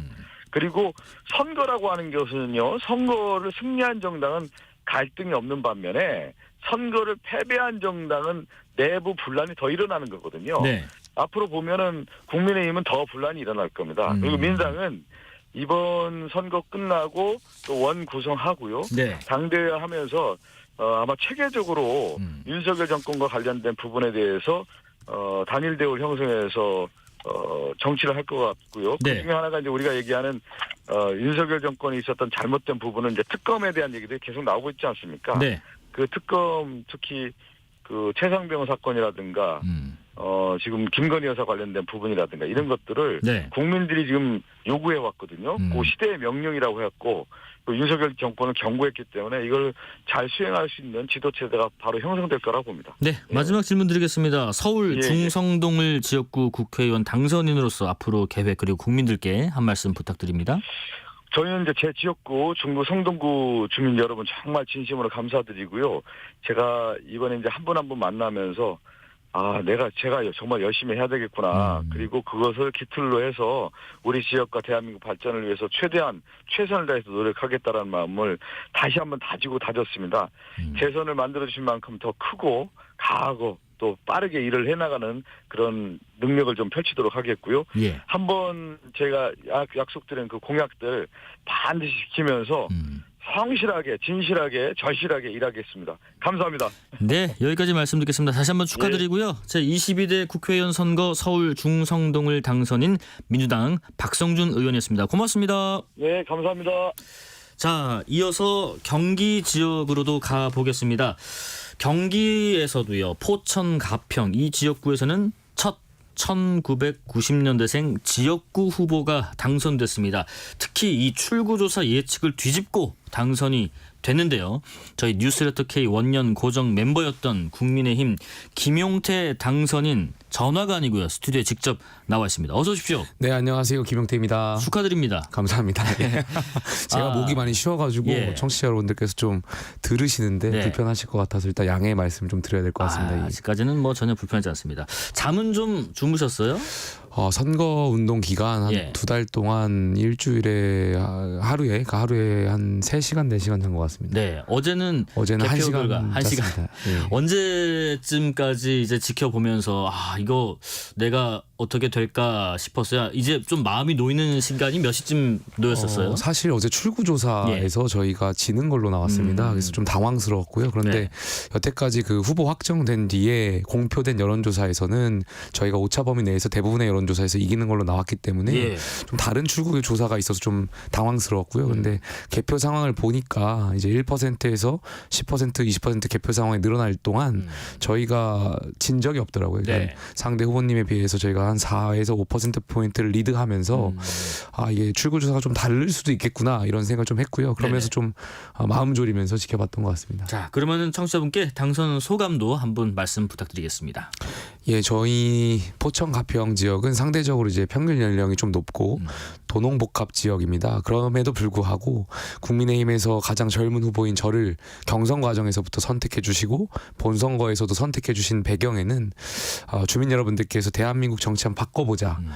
정말 보수 정당도 한번 개혁해보자. 이러한 변화에 대한 열망이 있었던 것 같습니다. 그러한 열망으로 저를 당선시켜 주신 거라고 생각되고요. 앞으로 국민과 시민 여러분들의 목소리를 제대로 대변하는 정치인 될 수 있도록 저도 부단히 노력하겠습니다. 4791님, 저는 포천 영북초교 출신 버스기사입니다. 당선 축하드립니다. 포천 발전과 주민 삶 개선을 위해서 노력해 주시기 바랍니다라는 문자를 주셨습니다. 이번 총선에서 앞서 말씀드린 것처럼 사상 첫 90년대생 지역구 국회의원이 탄생을 한 건데 90년대생 지역구 국회의원 탄생이라 어떤 의미를 우리가 부여하면 될까요? 일단은 젊은 정치인이다 보니까 사고가 조금 더 유연하다라고 생각해요. 보다 더 유연할 것 같고요. 그런 지금 윤석열 정부가 추진하려고 하는 여러 가지 개혁 어젠다들이 있습니다. 의료개혁이라든지 노동개혁, 뭐 연금개혁, 교육개혁 이러한 것들은 죄송합니다. 여소야대 상황에서 야당과의 대화와 협치가 필수적이라고 생각되고요.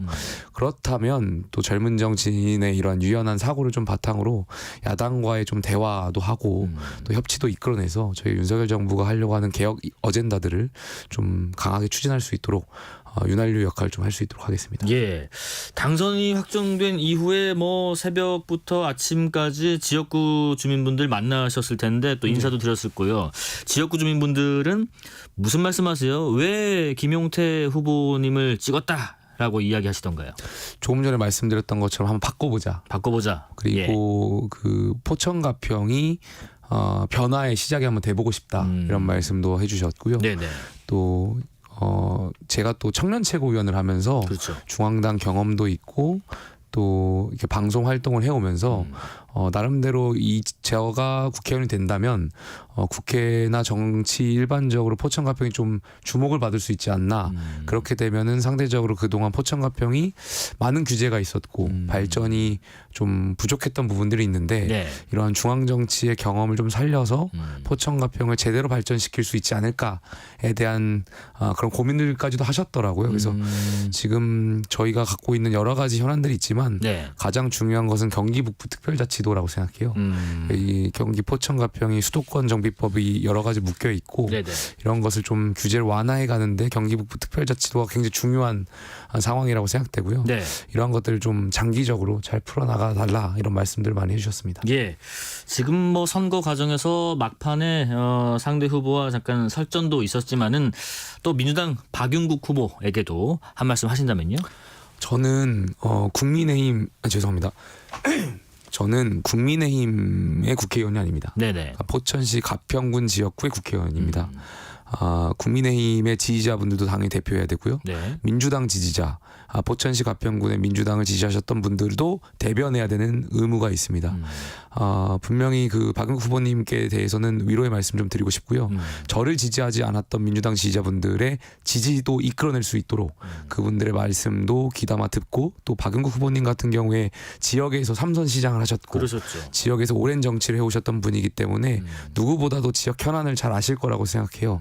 그 지역을 발전하는 데 있어서 또 통합하는 데 있어서 여야 가릴 것 없이 또 찾아뵙고 또 고견을 청취해가지고 제가 배울 수 있는 점이 많을 거라고 생각합니다. 그래서 네네. 그런 지점은 좀 배워 나갈 수 있는, 같이 성장해 나갈 수 있는 정치인이 될 수 있도록 하겠습니다. 잠깐 물 한 모금 하시죠. 김용태 당선인이 또 현장에서 유세를 계속 다니시면서 또 목소리를 많이 높였고 바로 또 이제 방송에 출연하다 보니까 목이 많이 쉰 점 좀 양해 부탁드리고요. 아까 경기 북부 특별자치도 출범 요거 말씀하셨고 또 이 교통 문제도 해결하겠다 강조를 하셨었는데 공약 이행을 위해서 특별히 어떤 노력을 앞서 하시겠어요?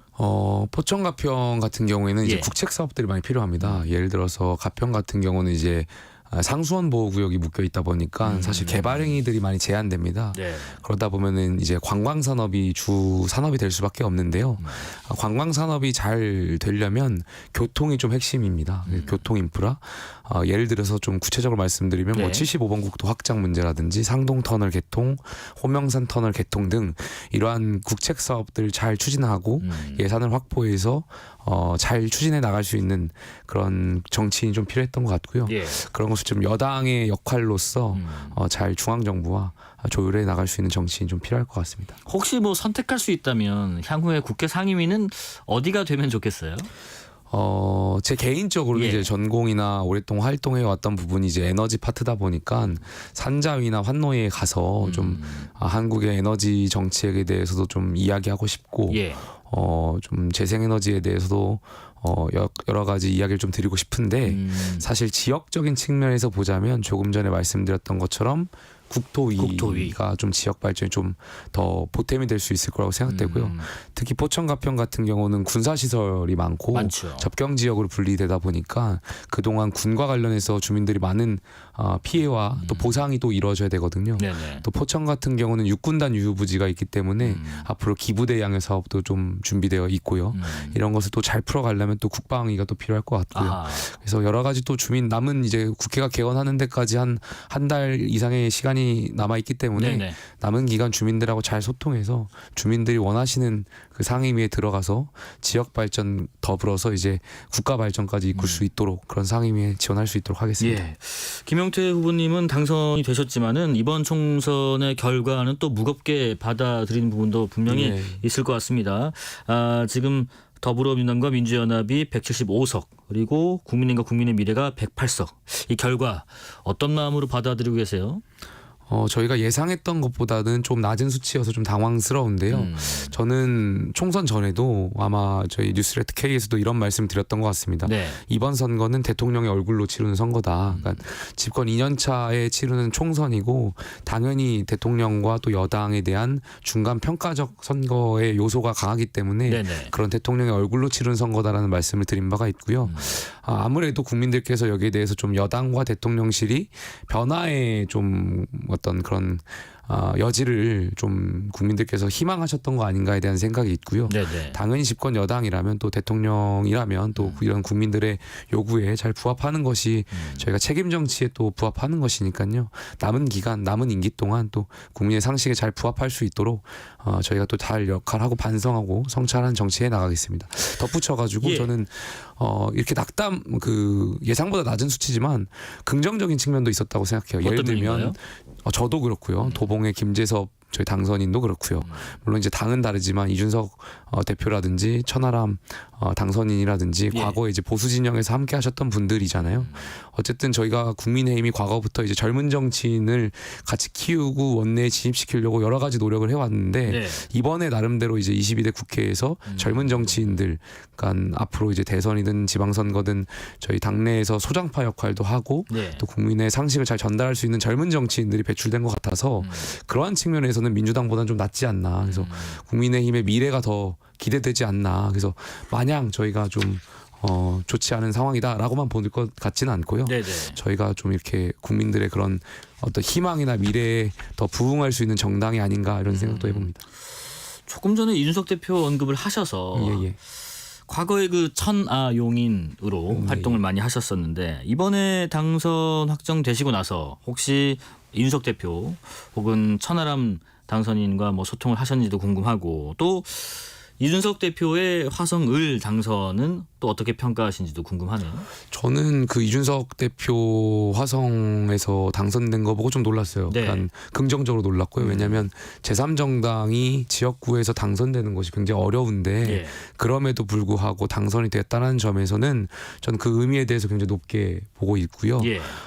물론 이제 이준석 대표라든지 개혁신당에서 여당을 향해서 지금 비판 수를 좀 높이고 있는 것 같은데 물론 건설적인 비판이 있다면 여당도 거기에 대해서 잘 수용하고 바꿔나가야 될 부분이 있다라고 생각되고요. 네. 다만 이제 감정적으로 비난하는 것은 좀 자제를 부탁드리고 싶어요. 왜냐하면 지금 대한민국 정치 상황이 되게 어렵잖아요. 그리고 정치 상황뿐만이 아니라 국제 정세가 굉장히 좋지 않은 상황에서 각국이 이제 각자 도생의 그런 정세로 흘러가고 있어서 대한민국도 이제 국론을 모으고 지혜를 모아야 할 시점이라고 생각해요. 그래서 저희가 개혁신당뿐만 아니라 야당도 저희 국민의힘과 윤석열 정부가 추진하려고 하는 이런 개혁 어젠다에 좀 같이 함께 해주셔서 예. 대한민국의 미래를 위해서 좀 힘을 모아달라 이런 말씀 좀 드리고 싶습니다. 예, 한동훈 위원장이 오늘 이런 입장을 밝혔죠. 국민의 뜻을 준엄하게 받아들이고 저부터 깊이 반성한다. 또 선거 결과에 대한 모든 책임을 지고 직에서 물러나겠다. 한동훈 위원장의 입장에 대해서는 어떤 생각을 드셨어요? 선거라는 것이 명확하게 승패가 갈리기 때문에 여기에 대해서 아마 누군가는 책임을 져야 되고 당연히 총괄선대위원장으로서 한동훈 위원장이 이제 책임을 진 것 같습니다. 근데 이번 선거가 어려웠던 선거였고 한동훈 위원장도 그 어려웠던 상황 속에서 최대한의 노력을 했었던 것 같아요. 그 과정 속에서 결과 좋지 않았던 것에서는 좀 안타깝게 생각하고 있고요. 아마 그 과정의 연장선상에서 한동훈 위원장께서 이제 결정하신 거 아닌가 생각이 듭니다. 이제 앞으로 저희가 뭐 원내대표 직무대행 체제로 갈지 뭐 새로운 비대위로 갈지는 좀 모르겠습니다만 결과적으로 전당대회를 치를 예정이고요. 전당대회가 열린다면 저는 통합할 수 있는 리더십이 있는 분이 당대표로 오셔야 된다라고 생각해요. 혹시 떠오르는 분이 있으신가요? 지금 제가 여기서 말씀드리기는 좀 부적절할 것 같고요. 아무래도 이제는 저희가 여소야대 상황이 다시 재현됐고 저희 정부가 하려고 하는 일들을 잘 추진하려면 야당과의 협조도 굉장히 중요할 것 같고요. 여당 대표가 되면 야당과의 그런 통합이라든지 국민을 통합을 시킬 수 있는 그런 리더십 있는 분이 여당 대표로 오시는 것이 대한민국 정치를 위해서 현명한 길 아닌가 이렇게 생각됩니다. 협치 얘기를 잠깐 하셨는데 지금 이런 목소리가 있습니다. 향후에 윤석열 정부의 어떤 국정 운영 스타일도 변화해야 하지 않는가 하는 얘기도 있고요. 윤석열 정부의 국정 운영 방향이 변화해야 된다면 어떤 방향으로 흘러가야 한다고 보시는지 여당 소속 정치인으로서 대통령에게 당부를 할 수 있다면 어떤 당부를 해보고 싶으세요? 대통령께서 이제 야당 대표와 어떤 대화나 어떤 소통 창구를 좀 적극적으로 열어야 하지 않나 생각돼요. 물론 이제 야당 대표, 특히 이재명 대표라든지 조국 대표가 가지고 있는 여러 가지 사법 리스크, 그런 재판도 받아야 되고 이러한 것들 굉장히 좀 사실 정치인으로서 부적절한 것들이 많은데요. 물론 그 부분은 이제 사법부의 판단을 좀 맡겨야 될 것 같고요. 저희는 이제 정치를 하는 사람들이잖아요. 그러면 국민을 위한 길이 무엇인가를 봤을 때 야당 대표와도 이제 민생이라든지 이런 것을 이야기하고 또 같이 힘을 모으는 것이 아마 22대 국회에 국민들께서 바라는 지점이랄 거라고 생각되고요. 대통령을 위해서도 그게 맞는 길이라고 생각됩니다. 그리고 대통령이란 자리는 국가의 지도자잖아요. 단순한 정치인이 아니고 국가 원수고 국민을 통합할 또 책임이 있는 자리이기 때문에 아마 대통령께서도 그런 생각을 좀 하실 거라고 생각해요. 그래서 이번 선거를 또 계기로 대통령께서 소통 측면이라든지 아니면 야당 대표와의 그런 대화 자리를 더 적극적으로 만드셔서 국민들께서 더 그러한 대통령의 모습을 더 원하실 것 같고요. 또 그것이 대통령을 위한 길이라고도 생각됩니다. 그래서 그러한 방향을 좀 중점적으로 하셔야 되지 않을까 생각이 듭니다. 김용태 당선인께서 이제 돌아보시면 5분이서 경선을 치렀고 또 한 번 경선을 치렀고 또 후보와 붙어서 이렇게 당선이 되셨는데 선거 운동 하시는 동안에 굉장히 열심히 할 때마다 약간 힘에 부치는 때도 있었지 않을까 싶어요. 예를 들면 용산발 이슈들이 참 여권 전반적으로 총선 위기론까지 확산되는 국면도 있었는데 뭐 이종섭 전 대사 논란이랄지 의료 공백 상황에 지금 현재까지 이어지고 있는 장기화랄지 말할지 또 이른바 뭐 대파한난 논란이랄지 이런 상황들 정말 표심을 또 출렁이게 했거든요. 현장에서 선거 활동을 하시면서 이런 점 보시면서 어떤 점을 느끼셨어요? 아까 저는 민주당이 선거 전략이겠죠. 예. 근데 그 마타도어식의 프레임 공격이 좀 당황스러웠어요. 그러니까 저만 하더라도 네. 이제 민주당의 이재명 대표가 민주당 중앙당이 저를 향해서 이제 7대 뭐 악한 후보 여당에 규정을 하시면서 예. 그 근거가 근데 사실관계가 명확하지 않은 것을 대면서 마타도어를 계속 하시더라고요. 그래서 네. 그런 점에 있어서 민주당이 선거가 좀 급했던 거 아닌가 생각도 들고 그런 식으로 자꾸 사실과 다른 이야기들 이렇게 끄집어내면서 네. 규정해버리는 그런 것. 그러니까 물론 이제 대파 논란도 그런 것 같아요. 물론 전반적인 국민들의 어떤 비판은 물가 안정을 해달라는 그렇죠. 비판인데 예. 야당이 계속 거기에 대해서 대파를 머리에 쓰고 투표장에 간다라는 등 뭐 이런 정말 품격이 없는 행동들 계속 보여왔잖아요. 조롱 대상에 삼고 이런 것들은 사실 정치 전반적인 품격을 좀 훼손하는 일이 아닌가. 그러니까 예. 프레임을 씌워가지고 뭔가 공격하려고 했던 것 같아서 그러한 정치 어떤 네거티브는 조금 아쉬웠던 측면이 있는 것 같습니다. 예, 문자 0419님 가평서 젊은 시절을 보냈습니다. 젊은 당선인 혁신적 생각이 아주 진취적으로 보입니다라고 문자 주셨고요. 김은희님 김용준 진행자 김용태 당선인 이름이 형제 같은 느낌인데요. 얼굴도 제가 좀 닮았으면 좋았을 텐데 김용태 당선인이 훨씬 잘생겼습니다. 자 마지막으로요. 경기 포천 가평 지역구 국회의원 당선인으로서 앞으로의 계획 그리고 국민들께 한 말씀 부탁드리겠습니다. 저는 경선 과정에서도 포천 시민과 가평 국민들께서 절 선택해 주셨고 네. 본선거에서도 절 선택해 주셔서 오늘 이 자리에 있는 것 같습니다. 제가 어떤 전략 공천이 단수 공천이 아니라는 점을 좀 강조하고 싶고요. 네네. 바꿔 말씀드리면 앞으로 정치하면서 권력에 줄 서고 권력을 대변하는 것이 아니라 오로지 포천 시민과 가평 국민의 목소리를 대변하고 그분들의 소외된 이웃들이 없도록 하는데 앞장서서 국회의원과 정치의 본연을 살릴 수 있는데 역할할 수 있도록 하겠습니다. 예, 뭐 한 달 한 반 정도 입성까지 남으셨는데 준비 잘 하시고요. 여기까지 말씀드리겠습니다. 다시 한번 축하드립니다. 감사합니다. 22대 국회의원 선거 경기 포천 가평의 국민의힘 김용태 당선인이었습니다. 고맙습니다. 감사합니다. 실시간 교통정보 알아보겠습니다. 교통정보센터 서휘영 리포터 나와주세요. 네, 퇴근길 교통정보입니다. 고속도로는 수도권 제1순환고속도로 구리에서 판교 쪽, 구리 남양주요금소에서 서하남까지 정체 길고요. 반대 판교에서 구리 방향, 광암터널에서 구리 남양주요금소까지 흐름 답답합니다. 같은 방향 경기 서쪽에서는 노우지에서 송내까지 길게 밀립니다. 경부고속도로 서울 쪽 안성분기점과 남사진이부터 이동량이 늘었고요. 이후 계흥동탄에서 수원까지, 양재에서 반포까지 정체입니다. 서해안고속도로 서울 방향 서평택 분기점에서 화성휴게소까지 많이 밀리고요. 매송휴게소와 광명역부터 각각 정체인데 또 나란히 가는 평택 시흥고속도로 역시 시흥 쪽으로 조암에서 남한산까지 긴 구간 차간거리 좁혀집니다. 제2 경인고속도로 인천 방향은 산막부터 광명터널까지 정체고요. 신천 부근 3차로에 승용차 사고 처리 중인데요. 안현분기점부터 여파바다 밀립니다. 이후 서창분기점에서도 속도 내려갑니다. 영동고속도로 인천 방향 양지에서 부곡 사이 총 22km 정체고요. 이후 군자분기점부터 이동량 많습니다. KBS 교통정보센터였습니다.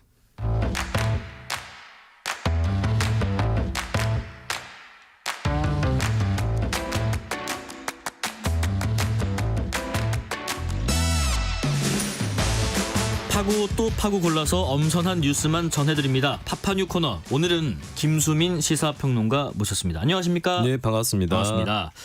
22대 국회의원 선거 끝났고요. 정당별 의석수와 또 새로운 국회 구도, 당선인분들의 면면까지 여러 방송들에서 또 거듭해서 살펴보고 있는데 뭐 여러 가지 기록들도 있더라고요. 살펴보도록 하겠습니다. 이제 뭐 가장 관심이 쏠리는 분야가 아마 나이. 이게 지금 보니까 이번에 최고령 당선인 그리고 최연소 당선인 나이 차가 꽤 많이 나더라고요. 네, 많이 벌어졌고 특히 이제 위로 더 벌어진 측면이 있습니다. 아직까지 이제 청년들이 진출하기에는 좀 척박한 환경이었던 건 사실인 것 같고요. 많은 분들이 이 사람이다라고 이미 감을 잡으셨을 것 같은데요. 전남, 해남, 완도, 진도의 더불어민주당 박지원 당선인입니다. 90몇 % 나오셨죠? 예, 그렇습니다. 예. 이따가 또 득표율도 얘기를 할 텐데요. 네. 1942년생이고 바이든 대통령하고 동갑입니다. 네. 예, 올해 81세죠. 그리고 2016년에 열렸던 20대 국회의원 선거 때는 이제 김종인 당시 의원 다음 네. 이어서 이제 뭐 김종인 의원한테 본인이 형님 한다 했는데 살짝 이제 김종인 당시 의원이 많았던 것으로 기억이 나고요. 예. 지난 21대 국회에서는 이제 목포에서 낙선을 해가지고 그렇습니다. 이제 원외에 있었는데 이번에 지역구로 옮겼습니다. 해남 완도 진도로 변경을 해서 당선이 됐습니다. 네. 그러면 최연소는 누굴까? 앞서 저희 코너에 왔던 김용태 당선인보다 더 어린 분이 계신가요? 김용태 당선인이 90년생. 네, 한 살 차이입니다. 한 살 차이요. 네. 경기 화성정 민주당 전용기 당선인입니다. 네. 전 당선인은 이번에 또 재선이고 네. 지난 국회 때도 젊은 의원이었죠. 32세, 1991년생입니다. 네. 평균 나이를 살펴보니까요. 지역구 당선인 254명을 보니까 56.7세. 그리고 비례대표 당선인 46명은 평균이 53세. 뭐 크게 차이는 나지는 않았습니다만 살짝 차이를 나는 걸 굳이 해석하자면 비례대표는 좀 약간 직군이라든지 이런 것들을 배려를 하다 보니까 신인들 비교적 신인들이 좀 더 들어오기 용이하지 않았나. 예, 3살 차이지만 굳이 해석을 해봤습니다. 50년대 초중반 정도 되는 것 같습니다. 한국 국회는 또 성별로는 네. 참 남성이 절대적으로 많은 거 아닌가 했는데 이번에는 또 여성 지역구 정치인들도 많다는 얘기도 들리더라고요. 그렇습니다. 한국 국회 여성 의원 비중은 계속 증가를 해왔습니다. 15대 국회 때 3%였던 것이 21대에서 19.0% 비약적으로 성장을 했고요. 다만 세계적으로 봤을 때 OECD 평균인 33.8%하고는 굉장히 큰 격차를 격차가 좀 크네요. 우리 스스로는 이렇게 뿌듯하게 성장을 했지만 전 세계 다른 이웃하고 비교를 했더니 조금 초라한 아직은 그런 상황이고요. 그리고 이제 전체의 지역구 후보 중에 30% 이상을 여성으로 추천을 하면 해라라고는 권고가 있고 심지어 국고보조금도 더 나옵니다. 예전에 이제 허경영 씨가 했던 정당이 이걸 또 채워가지고 국고보조금을 더 가져갔었거든요. 국가혁명당. 네, 근데 이번 총선에도 지난 총선, 지지난 총선 다 포함해서 특히 거대 양당이 이 요건을 충족한 적이 없었습니다. 그리고 이번 총선에서도 딱 한 군데만 녹색정의당만 41.2%의 여성 지역구 후보를 냈고요. 근데 다만 지역구 의원 여성 의원이 소폭 증가를 했습니다.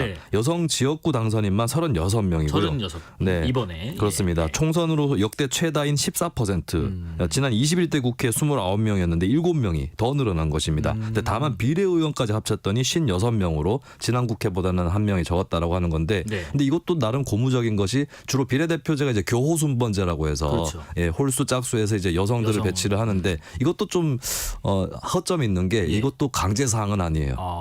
그래서 어떤 정당은 1번을 남성으로 하는 경우도 있긴 있었습니다. 근데 어쨌든 이런 비례대표를 통해서 여성 의석수를 주로 늘려왔고 이게 좀 의존성이 있었거든요. 근데 지금 보면 지역구에서도 당선이 돼서 돌아오는 여성들이 늘어나고 있다는 거고, 이건 아무래도 여성 후보들의 어떤 본선 경쟁력이라든지 또 유권자들이 갖고 있는 여성이면 안 된다라고 하는 생각들이 많이 불식됐고, 사실 이게 꼭 좋은 것이 아닐 수도 있는데 이렇게 얘기하시는 분들 제법 있을 거예요. 진짜 끝까지 가리기 어렵다, 누굴 찍을지. 그러면 여성 쪽에 조금 더 마음이 가요. 플러스를 준다, 이런 유권자분들도 계세요. 그래서 이제 여성이라서 당선되기가 불리하다, 이런 시대는 저는 끝나가고 있다고 봅니다. 그리고 또 하나가 우리가 항상 이렇게 카테고리 나눠보는 게 직업, 출신 이런 게 있는데 뭐 가령 법조인 출신도 있을 수 있고요. 그다음에 뭐 의사 출신도 있을 수 있고요. 아니면 뭐 행정가 출신도 있을 수 있고요. 이번에는 예전보다 더 많아진 분야가 있을까요? 네, 경찰이 주목받고 있습니다. 17명이 출마를 해서 10명이 당선이 됐고요. 21대 국회에 9명을 살짝 넘어섰습니다. 경찰 의원들 가운데서 10명 당선자를 보면 그중에 7명이 국민의힘이고요. 민주당 2명, 조국혁신당 1명 이렇게 배출을 했습니다. 이 왜 이렇게 특히 국민의힘 쪽으로 좀 비중이 쏠려 있는가를 봤을 때 이제 당선 보면 이제 원래 국민의힘 소속으로서 이걸 의정 활동을 하고 있었던 의원들이 또 재선이 되고 하는 경우들이 많이 있었어요. 윤재욱 당선인 그렇습니다. 원내대표부터가 그런 사례이기 때문에 그런 부분이 이제 반영이 돼서 원래 꾸준히 국민의힘에서 하던 분들이 이제 당선이 된 것이 반영이 된 거고요. 그리고 이제 민주당 당선자가 왜 이렇게 적지, 생각보다 적다 싶은 것은 사실은 이번 선거 때 주목받았던 경찰 출신 인사는 류삼영 전 울산 중부서장 그리고 이지은 전 마포서 홍익지구대장 다들 이제 행안부 경찰국 설치라든지 현 정부 들어서 좀 정권과 불화를 해서 결국 야당으로 출마를 하신 분들 주목은 굉장히 많이 받았고 접전지였는데 네. 두 사람 다 낙선을 하면서 결과적으로 민주당 최종 당선인 경찰은 2명에 그치게 됐습니다. 네. 자, 하여튼 의석수 분포에 비해서 경찰 의원은 국민의힘 쪽이 70% 정도를 차지하고 있고요. 경찰 출신 당선인 의원분들은 그러면 어떤 강점이 있고 국회 활동에서는 어떤 변수가 있을까도 궁금하네요. 네. 참고로 제가 작전 전경으로 군 복무를 했습니다. 전경 출신이죠. 지금은 아마 없죠. 네. 그리고 네. 제가 이제 기초의원을 했었거든요. 그러다 그렇죠. 보면 경찰분들은 그때 이제 지자체 소속이 아니라서 조금 거리는 있지만 자주 만났었어요. 그래서 제가 업적으로 파출소 신설 서명 운동한 게 제 업적이거든요. 자랑을 갑자기 예. 너무 오래전 일이라서 자연스럽게 자랑을 해봤는데 네. 경찰분들의 강점이 풀뿌리적이다. 예, 풀뿌리 활동을 하는 제가 봤을 때 다른 직종분들에 비해서 풀뿌리적 감각이 있고 서장 정도 되시는 분들도 그런 분들이 꽤 계세요. 이런 것들이 지역구 유권자들에게 좀 더 어필했을 수 있겠다라고 하는 이런 쪽 약간의 추정을 덧붙인 그런 말씀을 또 드려보고 또 경찰은 직군이 이제 사람이 많죠. 그러다 보니까 주민들한테도 좀 위화감이 덜하게 친숙한 존재 이렇게 또 비춰지는 측면이 경찰 의원 진출의 강세인 것 같습니다. 네. 자, 그리고 우리나라가 선거로 급박하게 돌아가는 동안에 국제 정세 변화도 살펴볼까 합니다. 미일 정상회담 공동 성명이 발표됐네요. 네, 조 바이든 미국 대통령, 기시다 후미오 일본 총리가 현지 시간 10일 워싱턴 백악관에서 정상회담 결과 발표했다는 공동 성명을 발표를 했습니다. 네. 미일 영국 3국이 정기 합동 훈련을 내년부터 개시한다라고 하는 것에 대해서 또 환영하는 이런 입장을 밝혔고요. 네. 미래를 위한 글로벌 파트너라는 제목의 공동 성명이었는데요. 미국, 일본이 정보 정찰 분야에서 협력을 심화하기로 했습니다. 또 극초음속 비행체 등에 대한 지구 저궤도 탐지와 추적을 위해 협력한다는 내용도 포함이 됐고요. 또 이와 함께 핵융합 에너지의 상업적 활용과 관련한 협력도 시작하기로 했습니다. 미일 관계가 원래 좀 밀접하지 않습니까? 그런데 더욱 더 밀착하는 이유를 우리가 뭐라고 이해하면 될까요? 네, 이번 언론에서 동맹을 맺은 이래 이뤄진 가장 중요한 업그레이드, 그러니까 동맹이 사상 최고조에 이르렀다는 평가를 하고 있거든요. 결국에 이 밀착하는 이유는 이제 군사적 협력 강화 이런 것들 빼놓을 수 없는 부분이고 결국에는 중국에 대응하기 위한 것이다라고 하는 겁니다. 그래서 태평양 파트너십을 강화해서 이제 중국에서의 어떤 태평양의 행위라든지 이런 것들에 대한 견제 이것이 주목적이라고 볼 수 있겠습니다. 예. 자, 마지막 소식은요. 악성 민원에 시달리는 공무원들의 이런 처지가 또 사회적 관심을 받고 있는데 홈페이지에 이 들어가서 조직도 들어가서 이제 뭐 부서에서 찾아보면 지금은 이렇게 나오는데 직원의 이름을 비공개하자. 이런 지방자치단체가 늘고 있어요. 네, 당장의 경기 김포시 해당 사건을 겪었던 곳이죠. 이름을 비공개로 전환을 했습니다. 시청 각 부서 출입문 앞에 보면 직원 배치도가 있고 거기에 직원들 얼굴, 사진 이런 것들이 다 있었거든요. 맞아요. 이것도 다 없애기로 했고 부산시 해운대구, 인천시 서구, 미추홀구, 부평구, 충북 충주시를 포함해서 여러 이제 지자체들이 홈페이지에서도 직원 이름을 지우고 있습니다. 언급하셨던 그 김포시 공무원 사건 그 영향이 컸겠네요. 네, 지난 2월 29일 이제 있었던 사건인데 김포 도로에서 포트홀, 도로 파임 현상이죠. 이걸 이제 보수하는 공사가 진행이 되고 있었고 아무래도 그러다 보면 좀 차량 정체가 빚어질 수도 있겠습니다. 근데 그럴 때 이제 A 씨라고 하는 이제 공무원 A모 씨가 항의성 민원을 받았는데요. 근데 온라인 카페에서는 이제 이 A 씨에 대해서 좀 트집을 잡으면서 이 사람이 공사를 승인한 주무관이다라고 이제 실명, 소속 부서, 직통 전화번호까지 공개가 됐습니다.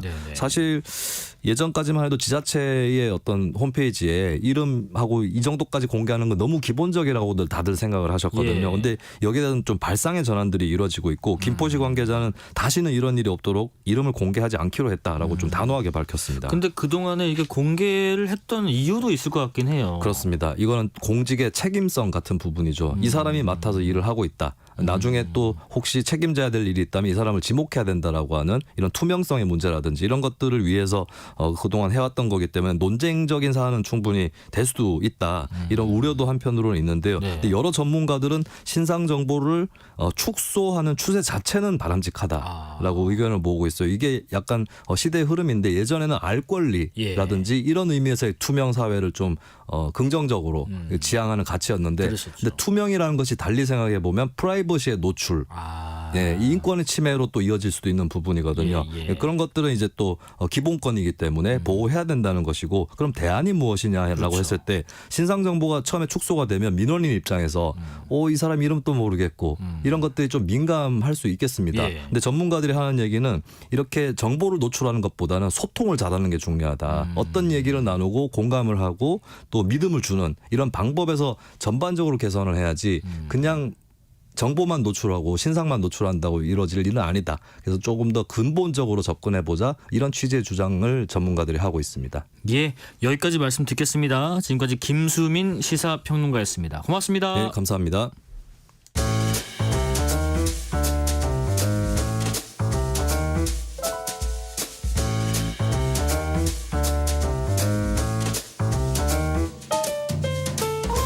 지구의 입장에서 세상을 바라봅니다. 지구적 참견 시점 프로 참견러저 남종영 환경 저널리스트와 함께합니다. 안녕하십니까? 네, 안녕하세요. 예, 오늘은 기후 변화에 피해를 받는 동물 이야기를 준비해 주셨는데 기후 변화 피해 빙하가 무너져요. 북극곰이 살 곳이 없어요. 저는 북극곰 떠오르긴 하거든요. 근데 이번에는 술록이 기후변화의 피해자로 주목을 받고 있어요. 술록이 어떤 동물이죠? 예, 예전에는 기후변화 하면 북극곰인데 요즘 과학자들은 술록에 대해서 좀 많이 주목을 하고 있어요. 술록이라면 그 산타클로스 썰매를 끄는 루돌프 바로 이제 그 동물이죠. 초식 동물치고는 좀 덩치가 큰데 유럽과 아시아에서는 영어로는 레인디어라고 부르고 미국에서는 카리브라고 불러요. 그래서 주로 이제 북극권이나 유럽의 좀 고緯도의 고원지대, 시베리아 이렇게 사실은 아주 추운 곳에서 북극을 중심으로 살고 있는데요.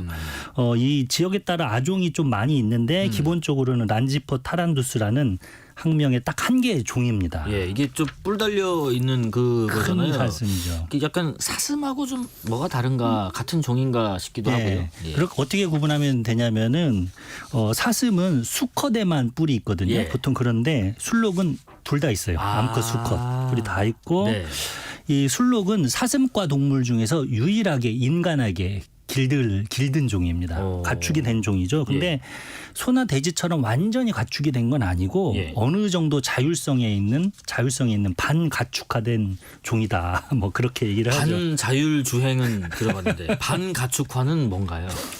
북극 원주민을 연구하는 그 인류학자들이 하는 말이 있는데요. 그 북극의 원주민들 그러니까 사람은 술록 없이는 살 수 없다. 그런데 술록은 사람 없이도 살 수 있다라고 이렇게 얘기를 해요. 이 말인즉슨 인간이 이제 술록을 이렇게 딱 가둬서 기르는 건 아니고 그냥 야생에 놔둬야 술록을 길들이면서 저게 도움을 얻을 수 있다 이런 말이거든요. 근데 이게 보통 술록이 왔다 갔다 그러니까 하는 동물이에요. 그러니까 육상 동물 중에서는 가장 최장거리를 이동하는 동물인데 그렇군요. 여름에는 이 북극 지방이 모기가 많거든요. 그래서 모기 때문에 엄청 괴로워해요. 그래서 좀 바람이 많이 부는 북쪽의 해안가로 이 술록들이 이동을 합니다. 그래서 노르웨이, 핀란드, 이 스칸디나비오 반도에 사는 사미족이 이제 술록을 유목을 하는데 대부분 이제 술록을 치면서 이제 그쪽으로 가도록 방향을 잡아준다거나 아니면 술록을 따라간다거나 이런 식으로 해서 적당한 선에서 통제를 하면서 술록을 이용을 하죠. 그러면서 이제 술록한테 고기도 얻고 우유도 얻고 그다음에 가죽도 얻고 그렇게 하면서 쭉 살았는데 재밌는 게 술록을 이동 수단으로도 이용을 하거든요. 물론 지금은 아니지만 근데 우리가 남극 북극 갈 때 이동 수단 하면은 개썰매가 생각이 나잖아요. 근데 이 재밌는 글이 있는데 논문이 있는데 개썰매 같은 경우는 하루에 한 70에서 80km를 간대요. 근데 술록은 한 20에서 25km 간다고 해요. 이동성은 좀 떨어지는 거죠. 근데 사미족은 개썰매가 아닌 술록썰매를 끌고 다닌다고 하는데 그 이유가 개는 그렇게 끌고 다니면서 하루 2kg 정도의 신선한 고기를 줘야 된다. 근데 술록은 그런 고기를 안 줘도 그냥 알아서 자기가 먹이를 먹는다는 거죠. 연비 차이가 자동차로 따지면 좀 있네요. 그렇죠. 근데 이제 북극은 우리 딱 보면은 눈이 다 덮여 있잖아요. 근데 도대체 술록이 뭘 먹느냐. 그러게 뭘 먹죠? 예, 근데 걔네들은 어떻게 먹냐면 눈이 쌓여 있어도 눈을 이렇게 주둥이로 탁탁탁탁 헤치면은 거기에 지의류라는 생물이 있어요. 지의류. 예, 이게 그러니까 땅지자 옷의자 해가지고 예. 땅에 이렇게 바위에 이렇게 옷이 입혀져 있듯이 마치 이끼가 낀 것처럼 그런 생물이 사는데요. 이게 버섯 균류하고 조류의 어떤 공생 생물이거든요. 예. 그거를 먹고 살아요. 그러니까 그게 어떤 걸 상상하시면 되냐면 우리가 오래된 건물에 뭐 절 같은데 화강암 뭐 돌 같은데 보면 무슨 갈색으로 얇게 끼어 있는 게 있잖아요. 네네. 그게 바로 지의류입니다. 그런 것들이 이제 북극의 툰드라 지역에 되게 많거든요. 그거를 눈을 파헤쳐 가지고 그걸 먹고 사는 거죠. 얘네들이. 지금 남종영 환경 저널리스트께서 왜 이 주제를 가져온지 알겠습니다. 이 지의류 얘기를 하신 거 보니까 그러면 추운 지역에 살면서 눈 속의 지의류를 먹으면 이 지점에서 있는 기후 변화와 관련이 있는 얘기겠네요. 예, 그렇죠. 이제 그게 바로 이제 툰드라 생태계와 아주 이제 긴밀하게 연결되어 있는 건데요. 일반적으로 이제 기후 변화다 그러면 이제 겨울이 따뜻해지고 봄이 빨리 오잖아요. 아주 그러니까 차근차근 뭐 날씨가 따뜻해지는 게 아니라 갑자기 확 따뜻해졌다가 갑자기 며칠 있다가 확 추워졌다가 사실 그렇거든요. 우리도 뭐 봄이 일찍 오면은 또 나중에 추워지잖아요. 그런 것처럼 이 북극의 온난화가 되면 그렇게 따뜻해졌다가 다시 추워져 버리면 이게 눈이 빙판이 돼 버리거든요. 그러면은 술록이 이렇게 주둥이로 헤쳐가지고 지구류를 먹어야 되는데 깨야지 먹을 수 있는. 그런데 뭐 이 주둥이로 깰 수가 없는 거죠. 그래서 이제 얘네 술록이 말하자면 루돌프가 굶어 죽게 되는 겁니다. 기후 변화 때문에. 그리고 또 하나가 이제 툰드라 그린이라는 현상이 또 막습니다. 툰드라 그린 이거는 어떤 건가요? 그러니까 쉽게 말해서 툰드라 지형 그러니까 북극의 그 툰드라 지형이 녹색으로 변하는 현상이에요. 그래서 과거에는 북극을 연구하는 북극의 기후 변화를 연구하는 학자들이 보통 바다얼음을 연구를 했거든요. 바다얼음이 얼마나 많아지냐 줄어드냐 뭐 줄어드니까 뭐 북극곰이 사라진다 하는데 요즘에는 툰드라 지형 그러니까 북극의 지형이 땅이 얼마나 녹색으로 많이 변하고 있느냐 이거를 인공위성을 막 찍어가지고 연구를 해요. 미 국립항공우주국 나사가 나사에서. 계속 이거를 연구를 하고 있죠. 근데 지금 녹색 지역이 많아진다. 근데 이게 언뜻 생각하면 우리가 일부러라도 나무를 많이 심기도 하는데 숲이 좀 많이 생기면 좋은 거 아닌가, 좋은 부분도 있는 거 아닌가 싶기도 해요. 예, 그래서 뭐 그렇게 생각할 수 있는데 사실 또 그렇지 않습니다. 그러니까 툰드라 지형에 눈이 녹고 이제 나무가 자라는 걸 뭐 짧은 나무들이 숲이 된다. 그러니까 작은 덤불로 구성된 작은 나무들의 숲을 이제 관목이라고 하잖아요. 관목 조그만한 키 작은 나무들. 이렇게 관목화가 되면은 오히려 지구적으로 더 큰 피해가 납니다. 사실은 북극의 툰드라 지형은 눈으로 덮여 있어야 정상이잖아요. 근데 그 눈의 역할이 뭐냐면 태양 에너지가 딱 오면 하얀색이기 때문에 이 태양 에너지를 다시 반사를 시키거든요. 근데 이제 눈이 녹으면 이 오히려 그 열 에너지, 태양 에너지를 흡수하면서 지구 온도가 더 상승하는 거죠. 그런데 거기에다가 또 툰드라에 작은 크기의 나무들이 막 생기는 거예요. 관목화가 되는 거죠. 그러면 열을 더 흡수합니다. 또 그렇게 따뜻해지다 보니까 나무 생장이 빨라지고 또 이것이 또 숲을 더 많이 만들게 되고 그러면 악순환에 빠지는 거죠. 근데 술록이 이렇게 툰드라가 숲이 되는 현상, 관목화를 막아주는 역할을 합니다. 어떻게 그런 걸 막아요, 술록이? 그러니까 술록이 그 눈 밑에 있는 지우류도 먹지만 키 작은 나무들을 또 먹어치우거든요. 그래서 툰드라가 숲으로 바뀌지 않게, 그러니까 툰드라 그린이 되지 않게 술록들이 이제 막아주는 역할을 하는 거죠. 그래서 뭐 연구진이 시베리아 북서부에 있는 야말반도의 그 툰드라 지형을 분석을 했더니요, 1986년에서 2016년까지 여름 기온이 아주 많이 상승을 했는데 툰드라 지형은 크게 변하지 않고 있는 걸 발견한 거예요. 이상하다. 당연히 기온이 오르면 이게 녹색이 될 텐데 왜 그런가 봤더니 원주민이 방목하는 술록이 75%나 늘어났던 거죠. 그러니까 불어난 술록이 계속 이렇게 이 작은 나무들을 먹어 치워가지고 그 툰드라가 녹색이 되지 않게 막아줬던 겁니다.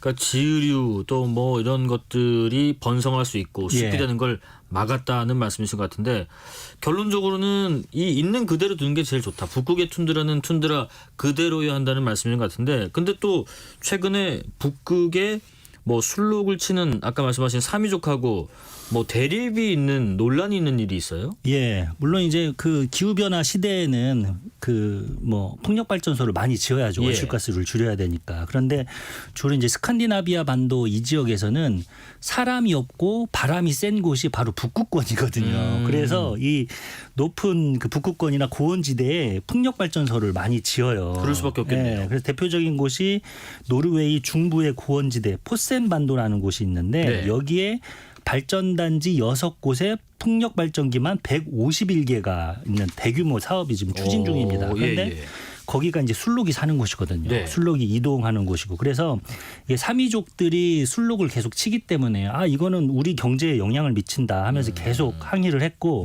결국 2021년에 노르웨이 대법원이 이런 큰 풍력발전단지 설치는 오랫동안 술록을 길러온 원주민 삼위족의 권리를 침해한다 이런 판결을 내렸어요. 네네. 그런데 정부가 노르웨이 정부가 후속 조치를 계속 취하지 않았던 거죠. 후속 조치 안 하고 있으면 지금 어떻게 되고 있는 거예요? 그래서 이제 그것 때문에 이제 삼위족과 이제 일부 환경운동가들이 이제 시위를 했는데 좀 기념비적인 사건이 있었는데 지난해 그 유명한 환경운동가 그레타 툰베리 있잖아요. 네, 그레타 툰베리하고 환경운동가들이 노르웨이 에너지부 청사를 막고 이제 노숙 시위를 벌였어요. 그러면서 이 풍력 발전소에 반대하는 시위를 벌인 거죠. 그러면서 툰베리는 친환경 에너지로 전환하는 건 좋은데 원주민의 권리를 희생하여 이루어져서는 안 된다라고 주장하면서 결국은 이제 경찰이 연행이 되기도 했는데요.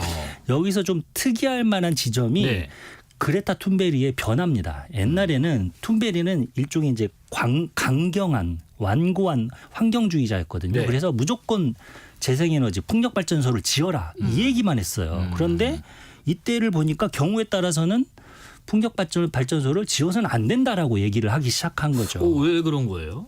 이게 왜 그러냐면 이게 사실은 이게 이 기후변화를 맞아가지고 우리가 재생에너지 발전소를 많이 지어야 되는데 이게 사실은 쉬운 일이 아닙니다. 그만큼 많은 발전소를 지어야 되고 또 송전탑도 지어야 돼요. 그러면은 엄청난 많은 땅이 필요해요. 뭐 이를테면 뭐 미국에서 한 연구가 있었는데 미국 서부 11개 주에 이제 재생에너지 발전소나 송전탑을 건설하기 위해서 2050년까지 탄소 중립을 하려면 뉴멕시코주 4분의 1에 달하는 면적이 필요하다라는 연구 결과까지 나왔습니다. 그러니까 그게 사실 쉽지가 않잖아요. 그래서 당장에 우리나라만 해도 분쟁이 있습니다. 제주도에 해상풍력발전소를 지으려고 하니까 어민들이 반대를 하죠. 또 거기에 남방큰돌고래 서식지잖아요. 그러니까 또 환경단체가 반발을 하는 거고요. 그러니까 마치 노르웨이 풍력발전 대 뭐 사미족과 술록의 어떤 대립전선과 비슷한 거죠. 풍력발전소 말고 다른 발전소 시설도 이런 대립이 좀 있는 것 같긴 합니다. 예, 그렇습니다. 그러니까 뭐 원전 같은 경우도 그렇죠. 뭐 기존의 전통적인 환경운동은 체르노빌 사고가 일어난 뒤에는 이제 원전에 대해서 반대를 했거든요. 근데 최근에는 이제 또 기후 변화가 막 급박해지니까 일부 환경운동가들은 이제 원전 찬성론으로 선회했어요. 그래서 뭐 유명한 마크 라이너스 같은 작가도 이제 대표적인 경우고요.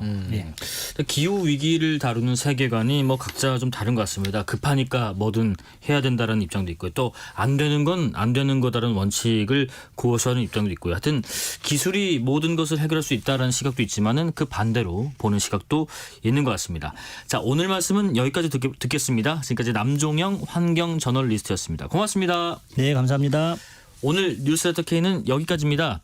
지구가 따뜻해지면서 위기를 겪고 있는 술록 이야기 오늘 다뤄봤는데요. 사실 술록하면 영화 겨울왕국 캐릭터 스벤을 떠올리는 분들 꽤 있으실 것 같습니다. 그래서 오늘은 겨울왕국 OST 가수 효린이 부른 Let It Go 끝곡으로 들으면서 마무리하겠습니다. 커피 쿠폰 받으실 분들은 뉴스레터 K 홈페이지를 확인해 주시고요. 오늘도 여러분과 함께 세상을 읽어봤습니다. 지금까지 뉴스레터 K KBS 김용준이었습니다. 고맙습니다.